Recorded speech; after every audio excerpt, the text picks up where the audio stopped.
Hello नमस्कार आदाब सत श्री अकाल। स्वागत है आपका मैथ ब्रेन्स पे, India best online learning platform, जहां आपको मिलता है किंडरगार्टन से लेकर 12th तक का सारा education absolutely free of cost. Students, आज हम पढ़ने वाले हैं ज्योमेट्री के बारे में। हैं सर आप थोड़ा मतलब क्या भांग वांग खा के आते हो कि मतलब भाई क्यों ऐसा क्या हो गया? आप कल पढ़ा रहे थे सीक्वेंस एंड सीरीज अर्थमेटिक का, आज आप ज्योमेट्री पे आ गए। अरे मेरे भाई, मैं ज्योमेट्रिक मीन की बात कर रहा था, वो गलती से ज्योमेट्रिक मीन मिक्स होकर ज्योमेट्री निकल गया मुंह से। क्षमा प्रार्थी हूं मैं आपसे। क्लास 11 के अप्लाइड मैथ्स के सीक्वेंस एंड सीरीज यानी चैप्टर 6 का एक इंपॉर्टेंट टॉपिक ज्योमेट्रिक मीन, जिसको आप शायद जीवन में पहली बार सुन देख समझेंगे आज की सेशन में, है ना। सुनेंगे, देखेंगे, समझेंगे, उसको अपन कवर करने वाले हैं, ठीक है। हाँ, एक चीज इंपॉर्टेंट जो कि आपको बतानी चाहिए मुझे कि भैया मैथ ब्रेन्स पे आप अपने स्कूल एग्जामिनेशन, बोर्ड एग्जामिनेशन और कॉम्पिटिटिव एग्जाम्स की भी तैयारी कर सकते हैं, वो भी बिल्कुल निःशुल्क। हाँ, एक छोटी सी गुरु दक्षिणा मैं आपसे मांग लेता हूँ कभी कभी, वो भी बहुत सिंपल सी होती है कि भैया जब भी आप हमारे किसी टीचर द्वारा, मतलब ये काली टी शर्ट पे मैथ ब्रेन्स लिखा हो, उस किसी टीचर द्वारा जब भी कुछ समझें, जब भी कुछ सीखें, जब भी कुछ लर्न करें, उसे शेयर जरूर कर दें अपने फ्रेंड्स के साथ, ताकि वो भी पढ़ सकें और हमारे साथ जुड़ सकें और आगे बढ़ सकें, है कि नहीं? क्योंकि भैया देखो, पढ़ेगा इंडिया तभी आगे बढ़ेगा इंडिया, चाहे तुम कुछ कर लो, ठीक है। चलिए, ज्योमेट्रिक मीन को समझने का अपन प्रयास करेंगे। ये कॉन्सेप्ट अगर आपको याद हो, अपन ने थोड़े दिन पहले अर्थमेटिक मीन भी पढ़ा है, उसी की चाची का लड़का है, ज्यादा कोई दूर का रिश्तेदार नहीं है और आपको आसानी से समझ आना चाहिए। देखो यहां पे क्या लिखा है, यदि आपको दो पॉजिटिव नंबर्स दिए हैं, कहां लिखा है? ये देखो लिखा है, given two obviously different positive numbers A and B, तो क्या होगा भैया?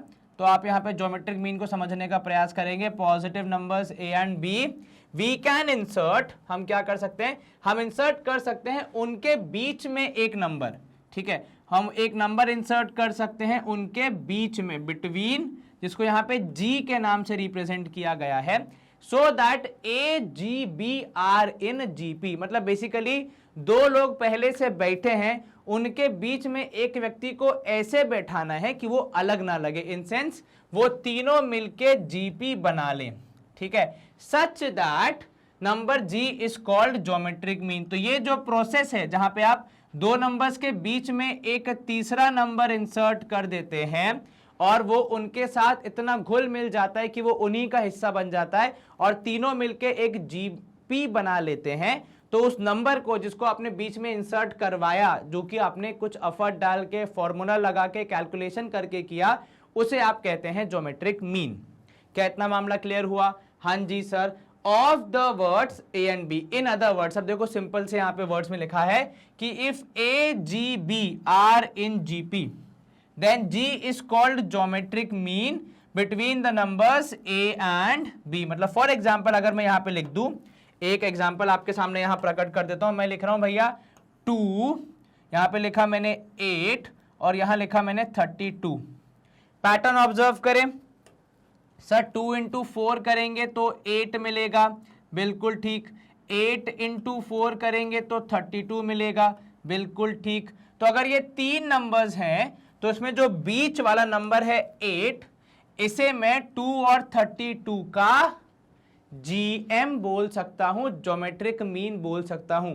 ये जीएम वो जीएम नहीं है जो आजकल लोग एक दूसरे को व्हाट्सएप पे या सोशल मीडिया पे भेजते हैं, ठीक है। ये वो नहीं है जो कि तस्वीरों में चिड़ियाओं के साथ, फूलों के साथ आपके सुबह सुबह व्हाट्सएप पे आ जाता है। यहां जीएम का मतलब ज्योमेट्रिक मीन है। Is this clear? जी सर। अब यहां पे देखो कुछ important relations between these three terms जिनको हमने जीपी में डाला है।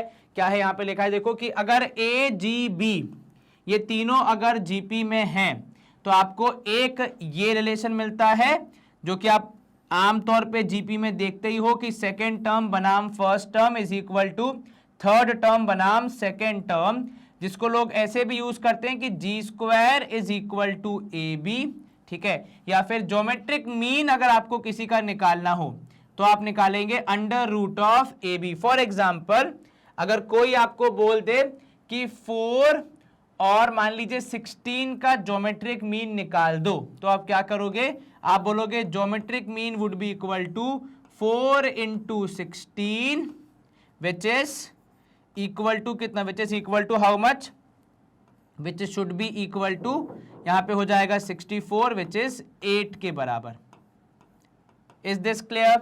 समझ में आ गया ये? जी सर। अच्छा, ये इंपॉर्टेंट क्यों है जानना कि चलो ये तो छोटे नंबर्स हैं, इनके बीच में अगर आपको कोई बीच में नंबर अगर बैठाना भी हो, अगर बीच में नंबर लाना भी हो जो कि जीपी बना ले तीनों को, तो आसान है। पर मान लीजिए कभी बड़े बड़े नंबर्स हो, ठीक है, या कभी ऐसा कुछ हो कि आपके पास जिनको इतने इजीली कैलकुलेट करना पॉसिबल ना हो, उस केस में फॉर्मूलाज बनाए जाते हैं आपके कार्य को आसान करने के लिए। क्लियर है ये बात? जी सर। अब यहां पे देखो क्या लिखा है, conventionally G is taken positive. अगर कभी नेगेटिव भी आ रहा है तो आप उसको पॉजिटिव वैल्यू ही कंसिडर करके आगे बढ़ते हैं।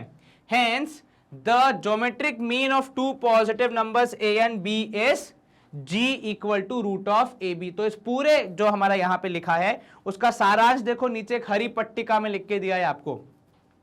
क्या कहना चाह रहे हैं हम कि यदि दो नंबर्स का आपको ज्योमेट्रिक मीन निकालना हो तो उसका फॉर्मूला होता है under root of A B. अगर आपको अर्थमेटिक मीन निकालना हो दो नंबर्स का तो फॉर्मूला क्या होता है? तो सर वो होता है a प्लस बी बाय 2। कुछ लोग ज्योमेट्रिक मीन का फॉर्मूला ऐसे भी लिखते हैं कि gm is equals to A B की पावर 1/2, ताकि थोड़ी सिमिलैरिटी बनी रहे। ठीक है, मतलब बेसिकली आपको याद करने में आसानी हो। वहां प्लस करके डिवाइड बाय 2 कर दिया, यहां मल्टीप्लाई करके स्क्वायर रूट ले लिया। Clear? Is this good to go? Yes sir. चलिए, आपको यहाँ पे मैंने जितनी भी चीजें रिवाइज करवानी थी और जो पढ़ाना था वो थोड़ा थोड़ा बता दिया। In a similar way we can insert as many numbers as we like between two given positive numbers A and B such that resulting sequence is GP. अब देखो क्या है, जो ज्ञान का सागर है वो तो भैया अनंत है, वो तो कभी खत्म हो ही नहीं सकता। तो कुछ जगह पे जब आप पढ़ लेते हैं जीपी के बारे में तो आपसे पूछा जाता है कि चलिए जीपी दी होगी तब तो आप सारी कैलकुलेशन कर लेते हो, पर आप मुझे ये बताओ क्या आप जीपी बना लेते हैं? मतलब कोई आपको बोल दे रैंडमली कि 7 और 49 के बीच में जीपी बना दो, कितने टर्म्स की बना दे भैया? 2, 3, 4। तो वो सारी कैलकुलेशंस को करना, वो सारी चीजों को पॉसिबल कर पाना इस happening through this geometric mean का कॉन्सेप्ट। ठीक है, तो कैसे करेंगे इसको हम सॉल्व? तो देखो बहुत सिंपल है। जैसे मान लो आपको दो नंबर्स के बीच में बहुत सारे टर्म्स बैठाने हैं कि कुछ इस तरीके से कि वो जो सीक्वेंस बने वो एक ज्योमेट्रिक प्रोग्रेशन बन जाए, तो आप क्या करेंगे? आप इस तरीके से पूरे मामले को निपटाएंगे। थोड़ा समझते हैं इसको, फिर अपन आगे बढ़ेंगे, क्योंकि देखो यहां मैं आपको समझा दूंगा, फिर अपन क्वेश्चन सॉल्व करेंगे तो ग्रास्प करने में इजी हो जाएगा। देखो ये कह रहे हैं आप जितने चाहें उतने नंबर्स को इंसर्ट कर सकते हैं between A and B, so that आपका जो रिजल्टेंट स्ट्रक्चर बनेगा वो एक जीपी बन जाएगा। ठीक है, एज अ जीपी। देखो ये रहा, ये अपने ओरिजिनल नंबर्स थे, बीच में अपन को जितने चाहिए तो उतने नंबर्स अपन ने इंसर्ट कर दिए, रिजल्ट में अपन को एक जीपी मिल गई। ठीक है, अब यहां पे इनको हम ज्योमेट्रिक मीन्स कहते हैं ए एंड बी का, मतलब क्योंकि हम बीच में इंसर्ट कर रहे हैं, बैठा रहे हैं, तो कुछ नाम तो देना पड़ेगा, तो हम उनको ज्योमेट्रिक मीन्स कहते हैं। ठीक है, अब इसको सॉल्व कैसे किया जाता है, इसमें समझा कैसे जाता है, तो ध्यान से देखना। जब आप ए और बी के बीच में कुछ नंबर ऑफ टर्म्स को इंसर्ट कर देंगे, ठीक है, तो हमारी पहचान क्योंकि पहली टर्म और लास्ट टर्म से है, हमारा पूरा मामला उनके आसपास ही घूमता है। ठीक है, पहली टर्म के पास ज्यादा कुछ शक्तियां होती नहीं है, तो हमारा जो फोकस रहता है वो मेनली रहता है लास्ट टर्म पे, यानी बी पे, और बी को हम कहते हैं n प्लस 2th टर्म। ऐसा क्यों sir? Why specifically n plus 2th? तो देखो n टर्म्स आपने बीच में इंसर्ट कर दी, आपको यहां पे दिख रहा है g1 से लेकर gn तक। ठीक है, एक पहले से आगे थी तो इसको आप बोलेंगे मान लीजिए n प्लस 1 टर्म्स हो गई है, ये पहली। पर अगर मैं काउंटिंग करना चाह रहा हूं तो मान लो बीच में मैंने 5 रखी है, तो ये मेरी 6वीं टर्म हो गई, और ये जो b है ये मेरे सीक्वेंस की 7वीं टर्म हो गई। राइट, तो ये 7 कहां से आया? तो मान लो आपने 5 टर्म्स इंसर्ट की प्लस 2 करके, तो आपने बोल दिया जो लास्ट टर्म b थी हमारी वो हो जाएगी हमारी 7th term. Is this clear? और इसी किसी भी जीपी की 7th टर्म निकालने के लिए या n प्लस 2th टर्म निकालने के लिए हमारे पास पर्याप्त संसाधन हैं। कौन से है वो संसाधन? देखिए सर, किसी भी जीपी की nth टर्म या कोई सी भी टर्म निकालने के लिए हमारे पास फॉर्मूला है जो कहता है कि an is equal to a into R की पावर n माइनस 1। ठीक है, तो यहां पे हम क्या करेंगे, इस फॉर्मूले का यूज करके ये जो हमारा नया सेटअप बना है इसके बारे में और इंफॉर्मेशन निकालेंगे। कैसी इंफॉर्मेशन होगी भैया वो, तो ध्यान से देखना कि भैया हमें अगर इसमें बीच में टर्म्स चाहिए तो हमें क्या चाहिए होगा, बेसिकली आर की वैल्यू। तो इस फॉर्मूले का यूज करके और यहां बी के बारे में जो हमें नॉलेज मिली है उसका यूज करके हम आर की वैल्यू पता लगाते हैं। जैसे हमारे पास nth टर्म यानी लास्ट टर्म बी है, ए की वैल्यू है हमारे पास, आर मुझे पता लगाना है और n-1 में पता लगा लूंगा सवाल में दी हुई जानकारी से। क्यों? क्योंकि सवाल मुझे बताएगा कि मुझे कितनी टर्म्स इंसर्ट करनी है, उसके हिसाब से मैं n लगा लूंगा। ठीक है, पर क्योंकि bn+2th टर्म है तो यहां पे आपके r की वैल्यू देखो क्या हो जाएगी, r की पावर में हो जाएगा n+2, ये हो गई b की पोजीशन और ये फॉर्मूले का -1। तो कुल मिला के फॉर्मूला हो जाता है b = a इंटू आर की पावर n+1। तो मान लो अगर कोई मुझे बोलता है कि दो टर्म्स के बीच में या दो नंबर्स के बीच में मुझे 6 टर्म्स इंसर्ट करनी है टू फॉर्म अ जीपी। समान समझना मैं क्या कह रहा हूं, दो नंबर्स के बीच में कितने टर्म्स इंसर्ट करने हैं, 6 टर्म्स, जिससे कि रिजल्ट में मुझे एक जीपी मिल जाए। तो मैं क्या करूंगा, मैं बोलूंगा b = कितना, इसके हिसाब से a इंटू आर की पावर 7, दैट इज 6 + 1। अब इसमें जो जो वैल्यूज मुझे पता है उन्हें रख के मैं आर की वैल्यू पता लगा लूंगा, जिसकी मदद से मैं आसानी से मल्टीप्लाई करते करते 6 टर्म्स इंसर्ट कर दूंगा। Is the concept clear? Is the process from the theoretical aspect clear? Yes sir. अब आप मुझे बोलोगे सर ऐसे तो नहीं समझ में आ रहा, मतलब थोड़ा बहुत दिमाग में गया है, पर हाँ अगर आप एक दो क्वेश्चन कराएंगे तो ज्यादा बेटर होगा। बिल्कुल कराएंगे भैया। देखिए यहाँ पे इन्होंने पूरी रामायण लिख के दी है आपको कि जीवन कैसे आएगा, जो भी आपने आर की वैल्यू निकाली उसको आप सॉल्व करते जाओगे, मल्टीप्लाई करते जाओगे तो आपको सारी टर्म्स मिल जाएंगी। ठीक है, अब यहां देखिए ये आपको एक नोट दिया, ऑल्सो नोट दैट कि यदि आप सारे जो अपने टर्म्स इंसर्ट किए उनका प्रोडक्ट करना चाह रहे हैं और जब आप इसको करेंगे तो आपको आंसर में क्या मिलेगा, तो आप सॉल्व करते जाएंगे, मल्टीप्लाई करते जाएंगे, लॉज ऑफ एक्सपोनेंस यूज करेंगे तो आपको लास्ट में मिलेगा ab इंटू या ab की पावर n/2। ठीक है, इज दिस क्लियर?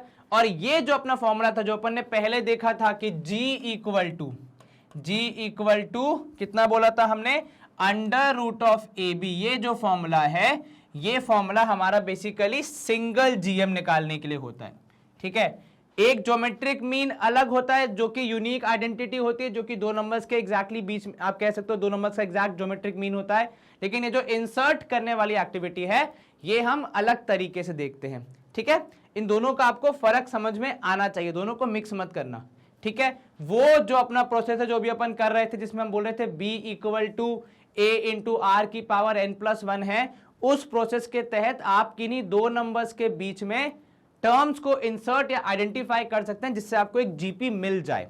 ठीक है, जीएम दो नंबर्स के बीच का एक रिलेशन बताता है through the formula. Is this clear? जी सर। चलिए अब अपन सवाल करेंगे तो अपन को ज्यादा बेटर समझ में आएगा। ये चीज जो आपको बहुत बार पूछी जाती है, ठीक है, आपको एग्जामिनेशन में इसके आने के चांसेस काफी अच्छे होते हैं। जो अब टॉपिक का नाम देखो क्या है, टॉपिक कहता है relationship between am and GM. ठीक है, अर्थमेटिक मीन और ज्योमेट्रिक मीन के बीच में क्या कोई रिश्तेदारी बनती है वो हम यहां देखने का प्रयास कर रहे हैं। Let a, b be any two distinct positive real numbers. तब अगर a और b दो आपके पॉजिटिव रियल नंबर्स हैं तो उनका अर्थमेटिक मीन, जिसको यहां पे इन्होंने कैपिटल A से रिप्रेजेंट किया है, फॉर्मूला यूज करके कुछ ऐसा मिलेगा a + b/2। उनका ज्योमेट्रिक मीन जिनको यहां पे कैपिटल G से रिप्रेजेंट किया है उसका फॉर्मूला हो गया √ab। अब ये देखो उन्होंने क्या किया, दोनों के बीच में कुछ समन्वय बिठाने का प्रयास किया कि मान लो अगर मैं दोनों को माइनस करूं तो मुझे क्या मिलेगा, तो सर मुझे मिलेगा a + b/2 माइनस √ab। अगर मैं हाफ कॉमन ले लेता हूं तो मुझे अंदर ऐसा कुछ मिलेगा कि a + b माइनस 2√ab। ठीक है, ये क्या हुआ, क्योंकि आपने हाफ कॉमन लिया तो a + b से तो आधा चला गया, इसके पास आधा था ही नहीं, तो तो जब मैं इसका जबरदस्ती हाफ बाहर खींचूंगा, ये बैलेंस करने के लिए एक 2 को मल्टीप्लीकेशन में लेके आ जाएगा, ताकि जब ये हाफ कल को अगर अंदर भी आता है तो वो दोनों 2 आपस में एक दूसरे को कैंसिल करके हमें हमारे मूल स्वरूप तक पहुंचा देंगे। ठीक है, यहीं पे उन्होंने इसको आइडेंटिटी के तौर पे देख लिया कि ये है ये है रूट ए का स्क्वायर, मतलब मैं अगर आपको एग्जैक्टली लिख के बताऊं तो this is also equal to half of, ठीक है, ब्रैकेट के अंदर रूट ए का स्क्वायर, ठीक है, प्लस रूट ऑफ बी का स्क्वायर, ठीक है, प्लस या माइनस 2 इंटू रूट ए इंटू रूट बी। अब आप कक्षा 11वीं में आ गए तो आपको ये तो इवैल्यूएट आराम से हो गया होगा कि this is A minus B के होल स्क्वायर का एक्सपैंडेड फॉर्म, तो उन्होंने यहां पे उसको कर दिया है सिंप्लीफाई। अब ये देखो root of A minus root of B का whole square is greater than 0। ये कहां से निकाला इन्होंने निष्कर्ष, ये कैसे बोल दिया इन्होंने, तो यहां पे देखो इन्होंने क्या बोला कि किसी भी चीज का जब आप स्क्वायर करते हैं तो वो हमेशा क्या होता है, नॉन जीरो रियल नंबर होगा। ऑब्वियस सी बात है, तो वो 0 से बड़ा ही होगा। ठीक है, क्योंकि इसमें अगर आप देखोगे इसकी वैल्यू अगर 0 से बड़ी है और उसको मैं हाफ भी कर दूंगा तो भी वो 0 से बड़ा ही मिलेगा मुझे। ठीक है, which also tells us that कि a is greater then g। अब ये कहां से आया, तो देखो ये जो हमारा कैलकुलेशन था ये कहां से आ रहा था, ये आ रहा था इधर से कि भैया a minus G is greater than 0, क्योंकि ये जो वैल्यू है ये किसकी है सर, ये जो वैल्यू आपको दिख रही है ये तो a माइनस जी की वैल्यू है। तो हमने यहाँ पे बेसिकली निष्कर्ष क्या निकाला कि a माइनस जी 0 से बड़ा है, विच मीन्स अगर मैं इसको a और g के लिहाज से देखूं तो a is greater then g, ये g का साइड चेंज होगा तो माइनस का प्लस हो जाएगा। तो आप निष्कर्ष क्या निकालोगे, किसी भी दो नंबर्स के बीच में जब आप अर्थमेटिक मीन निकालते हैं और ज्योमेट्रिक मीन निकालते हैं तो सदैव अर्थमेटिक मीन ज्योमेट्रिक मीन से बड़ा होगा। ठीक है, hence if a and g are arithmetic and geometric mean between the two different positive real numbers, then arithmetic mean would always be greater than geometric mean। मतलब अगर आप कभी solve करते हैं और सिचुएशन आती है कि आपका अर्थमेटिक मीन कम आ रहा है, ज्योमेट्रिक मीन ज्यादा आ रहा है, मतलब वो एक बहुत बड़ा संकेत है कि हमने कुछ ना कुछ कैलकुलेशन एरर किया है। चलिए, इफ इन पर्टिकुलर यदि कोई स्पेसिफिक सिचुएशन आती है जहां पे आपका a इक्वल टू जी हो जाता है, लेस देन जी का तो कभी सवाल ही नहीं आया, पर कभी अगर बराबर भी हो जाता है तो वो तभी होता है जब a और b आपस में बराबर हों। तो दो नंबर्स जो थे आपके वो एक दूसरे के इक्वल होंगे, तब हो सकता है अर्थमेटिक मीन और ज्योमेट्रिक मीन बराबर आ जाए। लेकिन हमने जो ये पूरा प्रोसेस शुरू किया था इन दोनों के बीच में, उसमें पहली लाइन में क्या लिखा था, 2 डिस्टिंक्ट पॉजिटिव रियल नंबर्स। तो ये जो केस बना, ये स्पेसिफिक केस क्यों बना, जब हमारा दोनों नंबर्स बराबर हो जाएंगे। ठीक है, in general we have a and g are arithmetic and geometric mean between 2 positive real numbers. अब देखो फर्क क्या आया, वो जो ब्रैकेट में डिस्टिंक्ट वर्ड था उसे हमने अलग कैटेगरी नहीं रखे, इसी में शामिल कर लिया, तो ग्रेटर देन या इक्वल टू वाला मामला बन गया। ठीक है, तो बेसिकली दोनों रिजल्ट्स को हमने कंबाइन कर दिया। What is not possible is a less than g, this is never happening. ठीक है, नेवर पॉसिबल, ये कभी पॉसिबल हो ही नहीं सकता। अगर ये हो रहा है तो मतलब पक्का कुछ ना कुछ गड़बड़ है हमारे पूरे प्रोसेस में। ठीक है, ध्यान रखिएगा। चलिए, कुछ इंपॉर्टेंट रिमार्क्स जो कि आपको सवाल सॉल्व करने में काफी हेल्प करेंगे। If a GP consist n terms, यदि किसी जीपी में कितने टर्म्स हैं, n टर्म्स हैं, तो दो केस बनते हैं। ठीक है, पहला, the product of these n terms is equal to middle term की पावर n, यदि n इज और। तो एक स्पेसिफिक यहाँ पे हमें एडिशनल इंफॉर्मेशन दी है जो कि कई बार एमसीक्यूज में या फिर किसी 1 मार्क के क्वेश्चन में पूछी जाती है।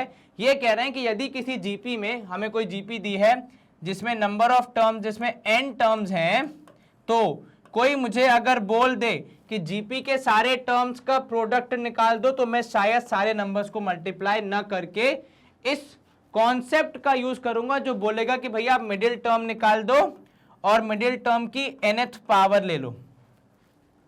ठीक है, तो आपको प्रोडक्ट ऑफ n टर्म्स मिल जाएगा, पूरा मल्टीप्लाई करने की जरूरत नहीं है। यदि आपके पास क्या है, यदि आपके पास है इवन टर्म्स है, ठीक है, तो n जो है यहां पे इसके दो केस बन सकते हैं, या तो ऑड या फिर इवन।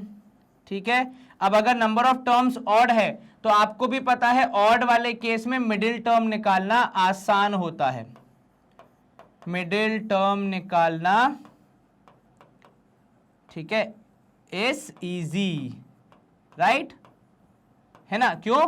क्योंकि नंबर ऑफ टर्म्स ऑड है तो +1 करके डिवाइड बाय 2 कर दो, आपको एग्जैक्टली मिडिल टर्म मिल जाएगी, तो इसलिए मिडिल टर्म की पावर n करना पॉसिबल है।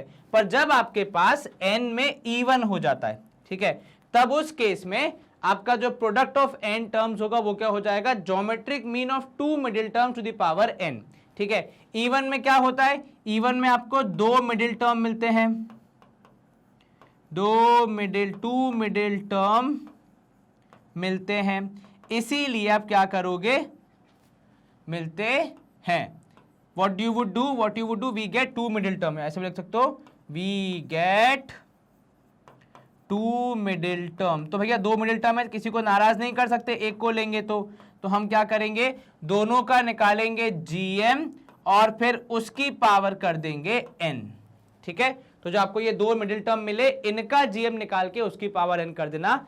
एक नंबर में या फिर एमसीक्यू में ये सवाल आ सकता है, तो ये आपको जानकारी होनी चाहिए। अब जितनी ज्यादा प्रैक्टिस करेंगे उतना अपन को याद रहेगा। तो देखते हैं, let's see if our questions have something like this. चलिए, पहला क्वेश्चन आपका कह रहा है इंसर्ट, आपको सबसे पहले क्वेश्चन में क्या करना है? 4 ज्योमेट्रिक मीन्स इंसर्ट करने हैं बिटवीन 3 and 96, ठीक है।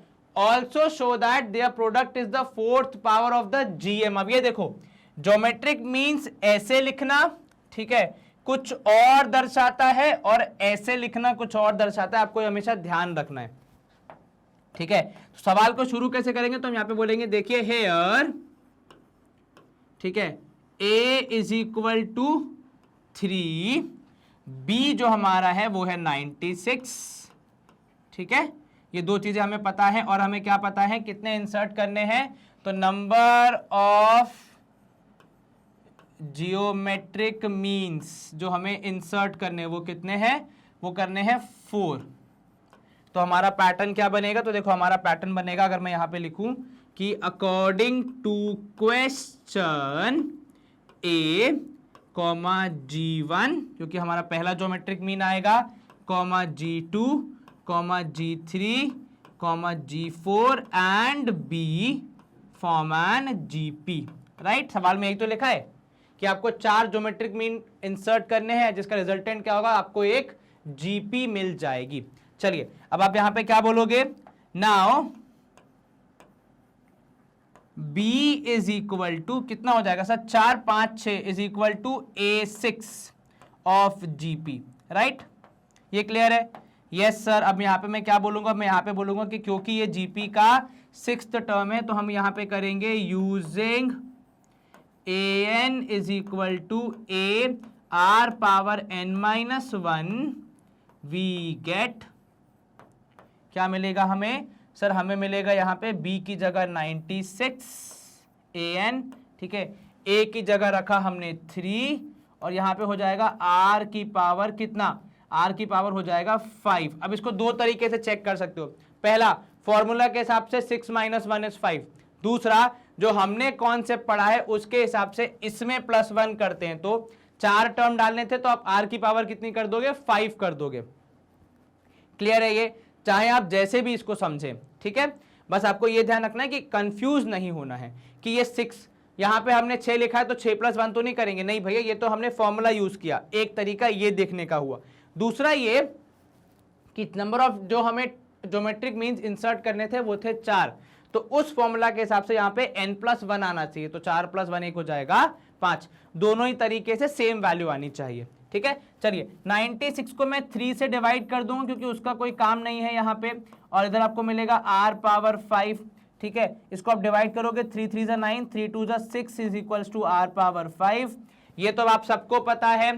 जो 32 है वो कितनी पावर है? 5 2 की, तो सर वो 2 की 5 पावर है। तो बस इसी नॉलेज का यूज करके हम आगे बढ़ेंगे कि 2 power 5 is equal to r power 5, therefore r is equal to 2 हो गया। ये क्लियर है इतना? जी सर। अब यहां पे मैं क्या करूंगा? यहां पे मैं अपनी GP को एक बार लिख देता हूं, है ना। तो मेरी GP कैसे बनेगी? अब तो मेरी GP जो बनेगी वो सबसे पहला टर्म है 3, 3 2 ज़ा 6, 6 2 ज़ा 12, 12 2 ज़ा कितना हो जाएगा सर, 12 2 ज़ा 24, 24 2 ज़ा हो जाएगा 48 एंड 48 2 ज़ा 96। चेक कर लीजिए, 1 2 3 4 5 6, 3 और 96 के बीच में 4 हमें इंसर्ट करने थे, हमने 4 इंसर्ट कर दिए, हमारा काम हो गया, पहला काम। दूसरा काम क्या बोल रहा है कि आपको ये प्रूव करना है कि इनका प्रोडक्ट, किनका प्रोडक्ट, ये जो 4 ज्योमेट्रिक मीन आपको मिले, इनका product is 4th power of GM. चलिए, तो अब मेरा यहां पे जो मेजर टास्क आएगा, सबसे पहले मुझे जीएम निकालना पड़ेगा, तभी तो मैं उस पर चर्चा कर पाऊंगा। ठीक है, तो अब यहां पे आप बोलेंगे now GM of 3 and 96 would be how much, तो सर वुड बी, तो हम यहाँ पे लिख लेते हैं भैया, कैलकुलेशन कर लेते हैं ताकि गड़बड़ ना हो जाए। तो this would be how much, तो sir would be G equal to under root of 3 into 96। Now what is 3 into 96, तो सर 3 इंटू 96 यहाँ पे अगर हम करेंगे, हमारे पास इसके अंदर आएगा 96 इंटू 3 करो, 6 3 ज़ा 18, 8 यहाँ 1 ऊपर, 9 से 27 28, यदि मैं गलत नहीं हूं तो आपका आंसर कितना आ रहा है, तो सर ये हो जाएगा 288। इज इट क्लियर जी सर? इसको अगर आप और फर्दर ब्रेक करोगे तो आई थिंक ये हो जाएगा, if I am not wrong, 144 into 2 which is, क्योंकि 144 का स्क्वायर रूट मुझे पता है तो मैंने लिख दिया 12√2। तो क्या मुझे जी की वैल्यू मिल गई? हाँ जी सर। अब मुझे इससे किससे कंपेयर करना है, ये कह रहा है कि भैया ये जो जी की वैल्यू मिली है आपको, ये 4th पावर जो इनका प्रोडक्ट है, किनका, ये जो अपन के 4 G1 G2 G3 G4 आए, इन चारों के प्रोडक्ट को आपको कंपेयर करना है जीएम से। ठीक है, जीएम मिल गया, अब इन चारों का प्रोडक्ट देख लेते हैं। तो चलिए यहां से तो हमने करनी है स्क्रीन क्लियर, क्योंकि ये हमारा काम हो चुका है। अब हम आ जाते हैं हमारे लास्ट पार्ट ऑफ इस क्वेश्चन, जो कि हार्डली 2 मिनट में हो जाएगा। चलिए, अब हम क्या बोल रहे हैं यहाँ पे, हम यहाँ पे बोल रहे हैं also G1 into G2 into G3 into G4। ये क्यों करना है हमें, देखो सवाल में लिखा है ना, देयर प्रोडक्ट, किन का, इन 4 जीएम्स का। ये ध्यान रखना भैया, कंफ्यूज नहीं करना है। ठीक है, तो इन चारों का प्रोडक्ट कितना हो जाएगा, तो सर हमारे पास जो आंसर आए थे 6 इंटू 12 इंटू कितना 24 इंटू 48। हाँ, ये आपको करना पड़ेगा। सर इतना बड़ा बड़ा मल्टीप्लीकेशन हम कैसे करेंगे, कंफ्यूजन हो जाएगा। देखो यार, थोड़ी बहुत मेहनत तो करनी पड़ेगी। और हमने एक फॉर्मूला भी देखा, याद आया था? हाँ सर, अभी तो देखा था, उसको यूज कर ले। तो अगर इवन पावर होगी तो प्रोडक्ट वुड बी क्या, तो प्रोडक्ट वुड बी आपके जो मिडिल टर्म है उनका जीएम, तो आप लिखोगे जी, यहां ब्रैकेट में लिख दो 12 एंड 24। ठीक है, और होल पावर 4। ये क्या किया आपने, ये मैंने बोला कि इनका प्रोडक्ट निकालने से अच्छा है आप g ऑफ 12 एंड 24 की 4th पावर ले लो, क्योंकि हमने फॉर्मूला पढ़ा है कि जब भी आपको किसी जीपी के 4 टर्म्स का प्रोडक्ट निकालना हो या जितने का भी निकालना हो और वो इवन नंबर ऑफ टर्म्स हो, तो ज्योमेट्रिक मीन निकाल के उसकी उतनी पावर बैठा दो। ठीक है, क्लियर है? चलिए, 12 और 24 का ज्योमेट्रिक मीन जब आप निकालोगे तो 12 इंटू 24 होल पावर 4। अब ये थोड़ा बहुत तो सॉल्व करना पड़ेगा भैया, है ना, इतना तो हो नहीं सकता कि सब कुछ अपन को परोस के मिल जाए गरम गरम। ठीक है, चलो अब 12 इंटू 24 को आप कैसे सॉल्व कर सकते हो, देखो थोड़ा सा अपन स्मार्ट वे क्या करेंगे। 12 इंटू 24 है तो आप एक 12 बाहर निकाल लो, क्योंकि 24 होता है 12 दूनी, ये हो गया √2 और इसकी पावर 4। ठीक है, अच्छा ये मैंने कहीं देखा है उधर, तो अपन क्या करेंगे, सर अगर देखा हुआ है, पहचाना हुआ है तो उसको बुला लो, तो बुला लेते हैं भैया। भैया तुम तो वहीं थे अभी, तो ये हो जाएगा g पावर कितना, सर g की पावर 4, और ये हो गया अपना सवाल प्रूव। क्लियर है? थोड़ा सा स्मार्ट वर्क, कम कैलकुलेशन, इजी वे में करेंगे, जल्दी हो जाएगा। चलिए यहां पे हम करते हैं स्क्रीन को clear and let's move to next question. चलिए अब अपन आ जाते हैं अपने सेकंड एग्जांपल पे आज के, जो कह रहा है अपन से कि 2 पॉजिटिव नंबर्स का आपको AM और GM दिया गया है सीधे सीधे। ठीक है, क्या नंबर है भैया, 2 पॉजिटिव नंबर है, हमें नहीं पता कौन से हैं, AM और GM दिया है उनका 10 और 8। तो बताइए नंबर्स क्या होंगे। चलिए, ऐसी कुछ खास दिक्कत तो होगी नहीं। सबसे पहले हम क्या बोलेंगे कि लेट द टू नंबर होना चाहिए, मैंने सिर्फ नंबर लिख दिया। Let two numbers 2 number B A and B। ठीक है, तो अब हम आ जाएंगे पहली कंडीशन पे, हम लिखेंगे कि भैया अकॉर्डिंग टू क्वेश्चन AM, और यहाँ ब्रैकेट में लिख दो A, B, जो ये रिप्रेजेंट कर रहा है कि A और B का जो अर्थमेटिक मीन है वो है। अब देखो सीक्वेंस में चलेंगे तो AM के लिए पहली वैल्यू लेंगे 10, ठीक है, इज इक्वल टू 10। अब ये तो हो गया अंग्रेजी से गणित में। अब गणित से गणित के अंदर जाओ, मतलब बेसिकली फॉर्मूले का इस्तेमाल करो, तो आप बोलोगे A plus B upon 2 is equal to 10। तो यहाँ से आपको मिला A plus B is equal to 20। Is this clear? जी सर। सेकेंड आपको मिलेगा यहाँ पे एक और जो इंफॉर्मेशन है कि ऑल्सो GM, और यहाँ ब्रैकेट में लिखो A, B, यानी A और B का जो GM है, ज्योमेट्रिक मीन है, वो कितना है? 8। GM लिखा है सेकेंड नंबर पे, वैल्यू लेंगे सेकेंड वाली, दैट इज 8। ठीक है, GM निकालते कैसे? तो सर रूट ऑफ AB, अब हमने इसको फॉर्मूले के थ्रू एक्सप्लोर किया, इज इक्वल टू 8, जहां से मुझे मिला AB इज इक्वल टू 64। ये कैसे हुआ? रूट को वहां भेज दो, कुछ लोग ऐसे कहते हैं, कुछ कहते हैं दोनों साइड्स का स्क्वायर कर दो, बात बराबर ही है। ठीक है, अब यहां पे आप क्या कर सकते हो, सबसे पहले तो एक पार्टीशन कर दो ताकि कंफ्यूज ना हो जाए अपन किसके बाद क्या स्टेप आ रहा है। ठीक है, सेकेंड अपन क्या करेंगे, यहाँ पे एक चीज अपन ये कर सकते हैं कि देखो A plus B equal to 20 है, एक इक्वेशन ये है, तो यहाँ पे हम दोनों इक्वेशन को एक काम करते हैं, फ्रेश लिख लेते हैं ताकि कंफ्यूज ना हो जाए। तो हमारी A plus B by 2 is A plus B is equal to 20 and AB is equal to 64, ये दो इक्वेशन है। ठीक है, इसको हम मान लेते हैं यहाँ पे फर्स्ट, इसको हम मान लेते हैं सेकंड। ठीक है, अब मैं लिख रहा हूं, देखो फ्रॉम फर्स्ट वी गेट, क्या मिलेगा मुझे? मुझे ये मिल सकता है कि भैया B जो है उसकी वैल्यू में यहाँ पे निकाल रहा हूं 20 माइनस A। क्या बोला मैंने? मैंने कहा B को आप एक अकेला कर दीजिए और वो हो जाएगा 20 माइनस A के बराबर। ठीक है, अब मैं क्या बोल रहा हूं यहाँ पे, अगला इंपॉर्टेंट स्टेप में ये बोल रहा हूं कि substitute value of B in equation 2। ठीक है, हम क्या कर रहे हैं, B की जो वैल्यू मुझे मिली है वो इक्वेशन 2 में सब्स्टिट्यूट कर रहे हैं। तो इक्वेशन 2 में एक तो A था आगे, ठीक है, दूसरा था B जिसकी जगह मैंने लिख दिया B की value which is 20 minus A, and this should be equal to how much? 64। ये क्लियर हुआ? इस B की जगह जो B की वैल्यू मैंने पहली वाली इक्वेशन से निकाली वो रख दी। अब मैंने इसको फर्दर सॉल्व किया, अंदर मल्टीप्लाई किया, तो मुझे मिलेगा 20A minus A square is equal to 64। अगर मैं इसको इक्वेशन का रूप दूं तो 0 equal to A square minus 20A plus 64 के रूप में मुझे इक्वेशन मिलेगी। Minus A square side change करेगा तो प्लस A स्क्वायर हो जाएगा, प्लस 20 साइड चेंज करेगा तो माइनस 20। ठीक है, अब हम यहाँ पे क्या करेंगे, इस सवाल में अब हम करेंगे इस इक्वेशन को सॉल्व, जिससे हमें मिल जाएगी A की वैल्यू और फिर हमारा सवाल हो जाएगा समाप्त। तो अब यहाँ पे बढ़ेंगे हम सबसे पहले solving A square minus 20A plus 64 equal to 0 would क्या करेगा भैया, वुड फेच अस, देखो अच्छी सी इंग्लिश लिख रहे हैं अपन, would fetch us value of A। तो अब हम क्या करेंगे, इसको सॉल्व करेंगे।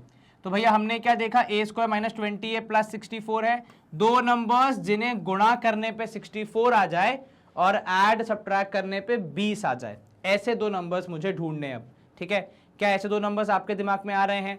सर ऐसे दो नंबर्स मेरे दिमाग में आ रहे हैं, अगर मैं सोचूं तो 64 के फैक्टर्स चेक करने पड़ेंगे मुझे। 2 से करेंगे तो हो जाएगा 32 ना, 2 से तो नहीं जा रहा है। ठीक है, उसके बाद फिर 32 को और 16 और 4, तो यहाँ पे आप लिखोगे minus 16A and minus 4A, इन दोनों को ऐड करने पे माइनस 20, मल्टीप्लाई करने पे प्लस 64 मिलेगा गारंटीड। पहले वाले से मैं आपने A कॉमन लिया, अंदर आया A माइनस 16, दूसरे वाले से आपने -4 कॉमन लिया, अंदर आया a-16, ठीक है। ये तो भाई साहब नेगेटिव थे इसलिए -4 को आसानी से दे दिया। 64 पॉजिटिव था, आपने बाहर माइनस खींचा है, तो एक बात ध्यान रखना, एक प्लस में दो माइनस होते हैं, ठीक है। एक प्लस दो माइनस से बनता है, तो एक प्लस के अंदर दो माइनस छुपे थे, एक मैंने खींच लिया तो अंदर एक ही रह जाएगा, तो वो ही दिखेगा, ठीक है। तो आपके दो फैक्टर्स हो गए a-16 या फिर a-4। तो हमारे a की दो वैल्यू आएगी, या तो a आएगा 16, a इज इक्वल्स टू 16 और a इज इक्वल्स टू 4। लेकिन काम यहां पे खत्म नहीं होता, काम कहां खत्म होता है, जब आप b भी निकाल देंगे। तो अगर a इक्वल टू 16 हो जाएगा तो b कितना हो जाएगा, तो सर b हो जाएगा 4, किसी भी इक्वेशन में रख दीजिए। अगर a इक्वल टू 4 हो गया तो b हो जाएगा 16, ठीक है। आप यहाँ पे दोनों वैल्यूज को बता के अपने सवाल को खत्म करेंगे। क्लियर हो गया ये मामला? जी सर कहीं कुछ खास दिक्कत तो नहीं आई? जरा सी भी नहीं आई सर। चलिए स्क्रीन यहाँ पे हम क्लियर करते हैं। सवाल नंबर 2 हमारा समाप्त हो गया। अगली वैरायटी ऑफ क्वेश्चन देखो क्या बोल रहा है कि एक क्वाड्रेटिक इक्वेशन लिख दो। बताओ, कक्षा 10वीं में आपने लिखी होगी क्वाड्रेटिक इक्वेशन बहुत बार, लेकिन इसका फंडा क्या कह रहा है कि क्वाड्रेटिक इक्वेशन कुछ ऐसी होनी चाहिए कि am between the roots of equation is 8 and gm is 5।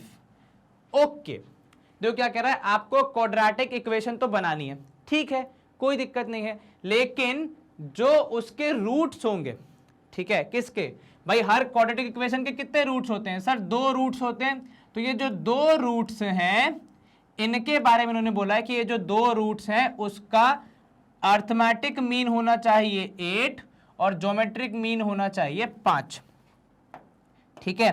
तो अब यहां पे देखो शुरू कैसे करेंगे हम कि भैया let the roots of quadratic equation be क्या, ए एंड बी, ठीक है। मैंने बोल दिया कि जो क्वाड्रेटिक इक्वेशन बनानी है उसके रूट्स जो हम बोल रहे हैं यहाँ पे वो ए और बी है, ठीक है। तो अब देखो सवाल के हिसाब से क्या बोल रहा है, सवाल बोल रहा है कि इन रूट्स का अर्थमेटिक मीन, तो आपने बोला नाउ ए टी क्यू, यानी according to question arithmetic mean of the roots that is a, b is how much, is 8। Formula के हिसाब से a plus b upon 2 should be equal to 8, which means a plus b should be equal to 16। क्या ये clear है? यहां तक मामला समझ में आ गया? हाँ जी सर। सेकेंड कंडीशन है, जरा उसको भी देख लेते हैं। तो हम बोलेंगे सेकेंड कंडीशन में ऑल्सो कि ये भी दिया है सवाल में कि gm जो होगा a, b का वो कितना होना चाहिए, वो होना चाहिए 5। तो यानी इसको भी अगर हम फॉर्मूला से एक्सप्लोर करें तो root of A b should be equal to 5, यानी a b should be equal to 25, ठीक है। अब आ जाता है इसका मेन पार्ट, जो कि हम में से बहुत लोगों को फिलहाल याद नहीं होगा क्योंकि हमने 10वीं में आखिरी बार पढ़ा था क्वाड्रेटिक इक्वेशन कैसे बनाते हैं, तो अभी शायद लोगों को याद ना हो, तो फटाफट उसका रिवीजन कर लेते हैं। तो क्वाड्रेटिक इक्वेशन का नियम क्या होता है? तो सर क्वाड्रेटिक इक्वेशन जो होती है उसमें एक तो होता है एक्स स्क्वायर, ठीक है, फिर अगर मुझे रूट्स पता है तो minus of a plus b, यानी रूट्स के सम का जो आंसर आएगा वो मेरे एक्स कोएफिशिएंट, एक्स का कोएफिशिएंट होता है, और जो प्रोडक्ट होगा वो मेरा कांस्टेंट पार्ट होता है, ठीक है। तो हमारी क्वाड्रेटिक इक्वेशन क्या बनेगी? तो हमारी क्वाड्रेटिक इक्वेशन बनेगी एक्स स्क्वायर, क्योंकि रूट्स ए प्लस बी करने पे कितना आ रहा है, 16 आ रहा है, मुझे पता है, तो मैंने सब्स्टिट्यूट कर दिया, माइनस 16x प्लस 25। ये हमारी इक्वेशन होगी। इस क्वाड्रेटिक इक्वेशन के जब आप रूट्स निकालोगे आपको जो 2 वैल्यूज मिलेंगी उनका अगर आप अर्थमेटिक मीन निकालने की या ज्योमेट्रिक मीन निकालने की चेष्टा करोगे तो आपका आंसर 8 और 5 ही आएगा। Is this clear? जी सर कहीं कोई दिक्कत तो नहीं? जरा सी भी नहीं सर। क्या मुझे एक्चुअल यहाँ पे रूट्स निकालने की आवश्यकता है? टू बी ऑनेस्ट आपको ऐसा कुछ करने की जरूरत नहीं है, आप बस यहीं पे इसको छोड़ देंगे, आपका कार्य यहीं पे समाप्त हो जाता है। Is this clear? जी सर, बाकी वो जो सारे काम करने हैं वो कौन सोचेगा, वो अगर हमें कभी सवाल आता है तो हम सोचेंगे, फिलहाल तो हमें नहीं सोचना है। ठीक है, चलिए यहाँ पे हमने किया स्क्रीन को क्लियर, सवाल हमारा समाप्त हो गया। एग्जाम्पल 3, एग्जाम्पल 4 देखो क्या बोल रहा है कि यदि ए और जी, ए एम और जी एम है दो पॉजिटिव नंबर्स के, तो प्रूफ कीजिए कि ये आपके नंबर्स होंगे कुछ इस प्रकार। ठीक है, चलिए ज्यादा मेहनत का काम है क्या, टू बी ऑनेस्ट नहीं। सबसे पहले हम क्या बोलेंगे कि लेट द टू नंबर्स, जो हमारे यहां पे हम अज्यूम कर रहे हैं बी, ए एंड बी, ठीक है ना। चलिए इसमें तो कोई दिक्कत अब तक होनी नहीं चाहिए। अब ये कह रहे हैं इनके हिसाब से, सवाल के हिसाब से, तो आप बोलोगे कि according to question arithmetic mean of a and B is equal to कितना, ए। ये देखो लिखा है ना कि ए है आपका अर्थमेटिक मीन। अब अर्थमेटिक मीन निकालते कैसे, तो आप बोलोगे sir a plus B by 2। ठीक है भैया, हो गया यहाँ पे हमारा formula use, is equal to capital A. कृपया कैपिटल ए और स्मॉल ए को एक जैसा नहीं मानेंगे, उनको अलग अलग ही कंसिडर करेंगे। तो यहाँ से शायद मैं बोल सकता हूँ एक बार के लिए, अगर मैं इसको यूज करूँ तो आप बोलोगे A plus B is equal to twice of A. Is this clear? Yes sir. Second part of the question says that कि ज्योमेट्रिक मीन के बारे में ही बोल रहा है कुछ, तो आप यहाँ पे लिखोगे also geometric mean of A comma B, इन दोनों नंबर्स का ज्योमेट्रिक मीन क्या है, वो है जी के बराबर। तो आप उसमें भी अगर फॉर्मूला यूज करोगे तो root of A B is equal to G हो जाएगा। तो आप यहां से बोल सकते हो कि A B is equal to G का स्क्वायर। ये क्लियर है? जी सर। इतना पार्ट अगर आपको समझ में आ रहा है तो आपका काफी हद तक काम हो चुका है। और अगर आपने पहला वाला एग्जाम्पल अच्छे से देखा है तो बस वहां पे वैल्यूज थी, यहाँ पे आपके पास वेरिएबल्स है, उनसे ही खेलना है। ठीक है, तो हमारे पास जो दो इक्वेशन है अब हम उनका यूज करेंगे। ठीक है, यहां से हम एक इक्वेशन को थोड़ा ऐसे भी लिख सकते हैं कि भैया b जो होगा it is twice of a minus a। Is this clear? कोई प्रॉब्लम तो नहीं है यहां पर? नहीं सर, b की value I twice of a minus a। चलिए अब इसको हम बोल देते हैं 1। अगर हमें यहाँ पे नंबरिंग करनी है तो हम यहाँ पे क्या बोलेंगे 1, और इसको हम बोलेंगे 2। और स्टेप में क्या कर रहा हूं यहाँ पे डायरेक्टली लिख दे रहा हूं कि भैया substitute value of b from, किससे ली भैया हमने b की वैल्यू 1 इन 2। ठीक है, वी गेट, अब ये सब्स्टिट्यूशन करने के बाद हमें क्या मिलेगा, तो सर अगर हम सब्स्टिट्यूट करते हैं यहाँ पे तो हमारी इक्वेशन कुछ इस प्रकार हो जाएगी कि एक तो आगे a है, ये देखो सेकंड इक्वेशन में आगे a लिखा है, b की जगह मैं लिख दूंगा twice of a minus a, something like this, is equal to g square. Is this clear? क्या आपको यहाँ पे समझ में आ रही हैं चीजें? जी सर। अब ये समझिएगा, अगर आप इसको अंदर ले जाएंगे twice of a into small a minus a square is equal to g square, आपकी इक्वेशन क्या बनेगी? इक्वेशन बन सकती है 0 equal to a square minus twice of a into small a, that is your first term between the जो दो positive numbers है उनके बीच में, प्लस जी स्क्वायर। ये आप पहले कर चुके हैं। अब आप क्या करेंगे, अब आप बेसिकली इस इक्वेशन को सॉल्व करेंगे। ठीक है, अब आप यहां पे क्या लिखोगे, आप लिखोगे यहां पे a इक्वल टू, लेकिन सॉल्व किससे करोगे? सॉल्व करोगे क्वाड्रेटिक इक्वेशन से। ये ध्यान रखना यहां पे ये चीज वेरिएबल नहीं है, कांस्टेंट है। ठीक है, ये जो माइनस 2a है ये हमारे a जो छोटा a है उसका कोएफिशिएंट है। ठीक है, ये बहुत बारीक सी चीजें जो कि हम लोग भूल जाते हैं। ठीक है, ये जो 2 है ये इसका कोएफिशिएंट है, और ये जी स्क्वायर ये कांस्टेंट है, और यहाँ पे a स्क्वायर के आगे 1 लिख दोगे तो उसका कोएफिशिएंट हो जाएगा 1। अब हमारा फॉर्मूला क्या कहता है? हमारा फॉर्मूला देखो यहाँ पे नीचे लिखने में मुझे दिक्कत आएगी, तो इधर पूरी इतनी बड़ी स्क्रीन है उसका यूज कर लेता हूं मैं, शायद मेरी कुछ हेल्प हो जाए। ठीक है, चलिए तो अब यहाँ पे मैं आपसे क्या कह रहा हूं कि जरा फटाफट क्वाड्रेटिक फॉर्मूला यूज करके मुझे इस इक्वेशन का आंसर बता दो। तो भैया क्वाड्रेटिक इक्वेशन कहती है, फॉर्मूला कहता है बेसिकली कि जो आपका a है उसकी वैल्यू हो जाएगी क्या सर? ये हो जाएगी minus b, right? Yes sir, minus b plus minus, ठीक है। अब यहां पे ये जो b है ना, ये आप क्या कहोगे, या फिर ऐसे भी लिख सकते हो कि minus of coefficient of x, जिसको हम b बोलते हैं प्यार से, ठीक है। तो with a negative sign coefficient of x, coefficient of x, ठीक है। अंदर आएगा यहाँ पे plus minus under root of b square minus 4ac upon 2a, ठीक है।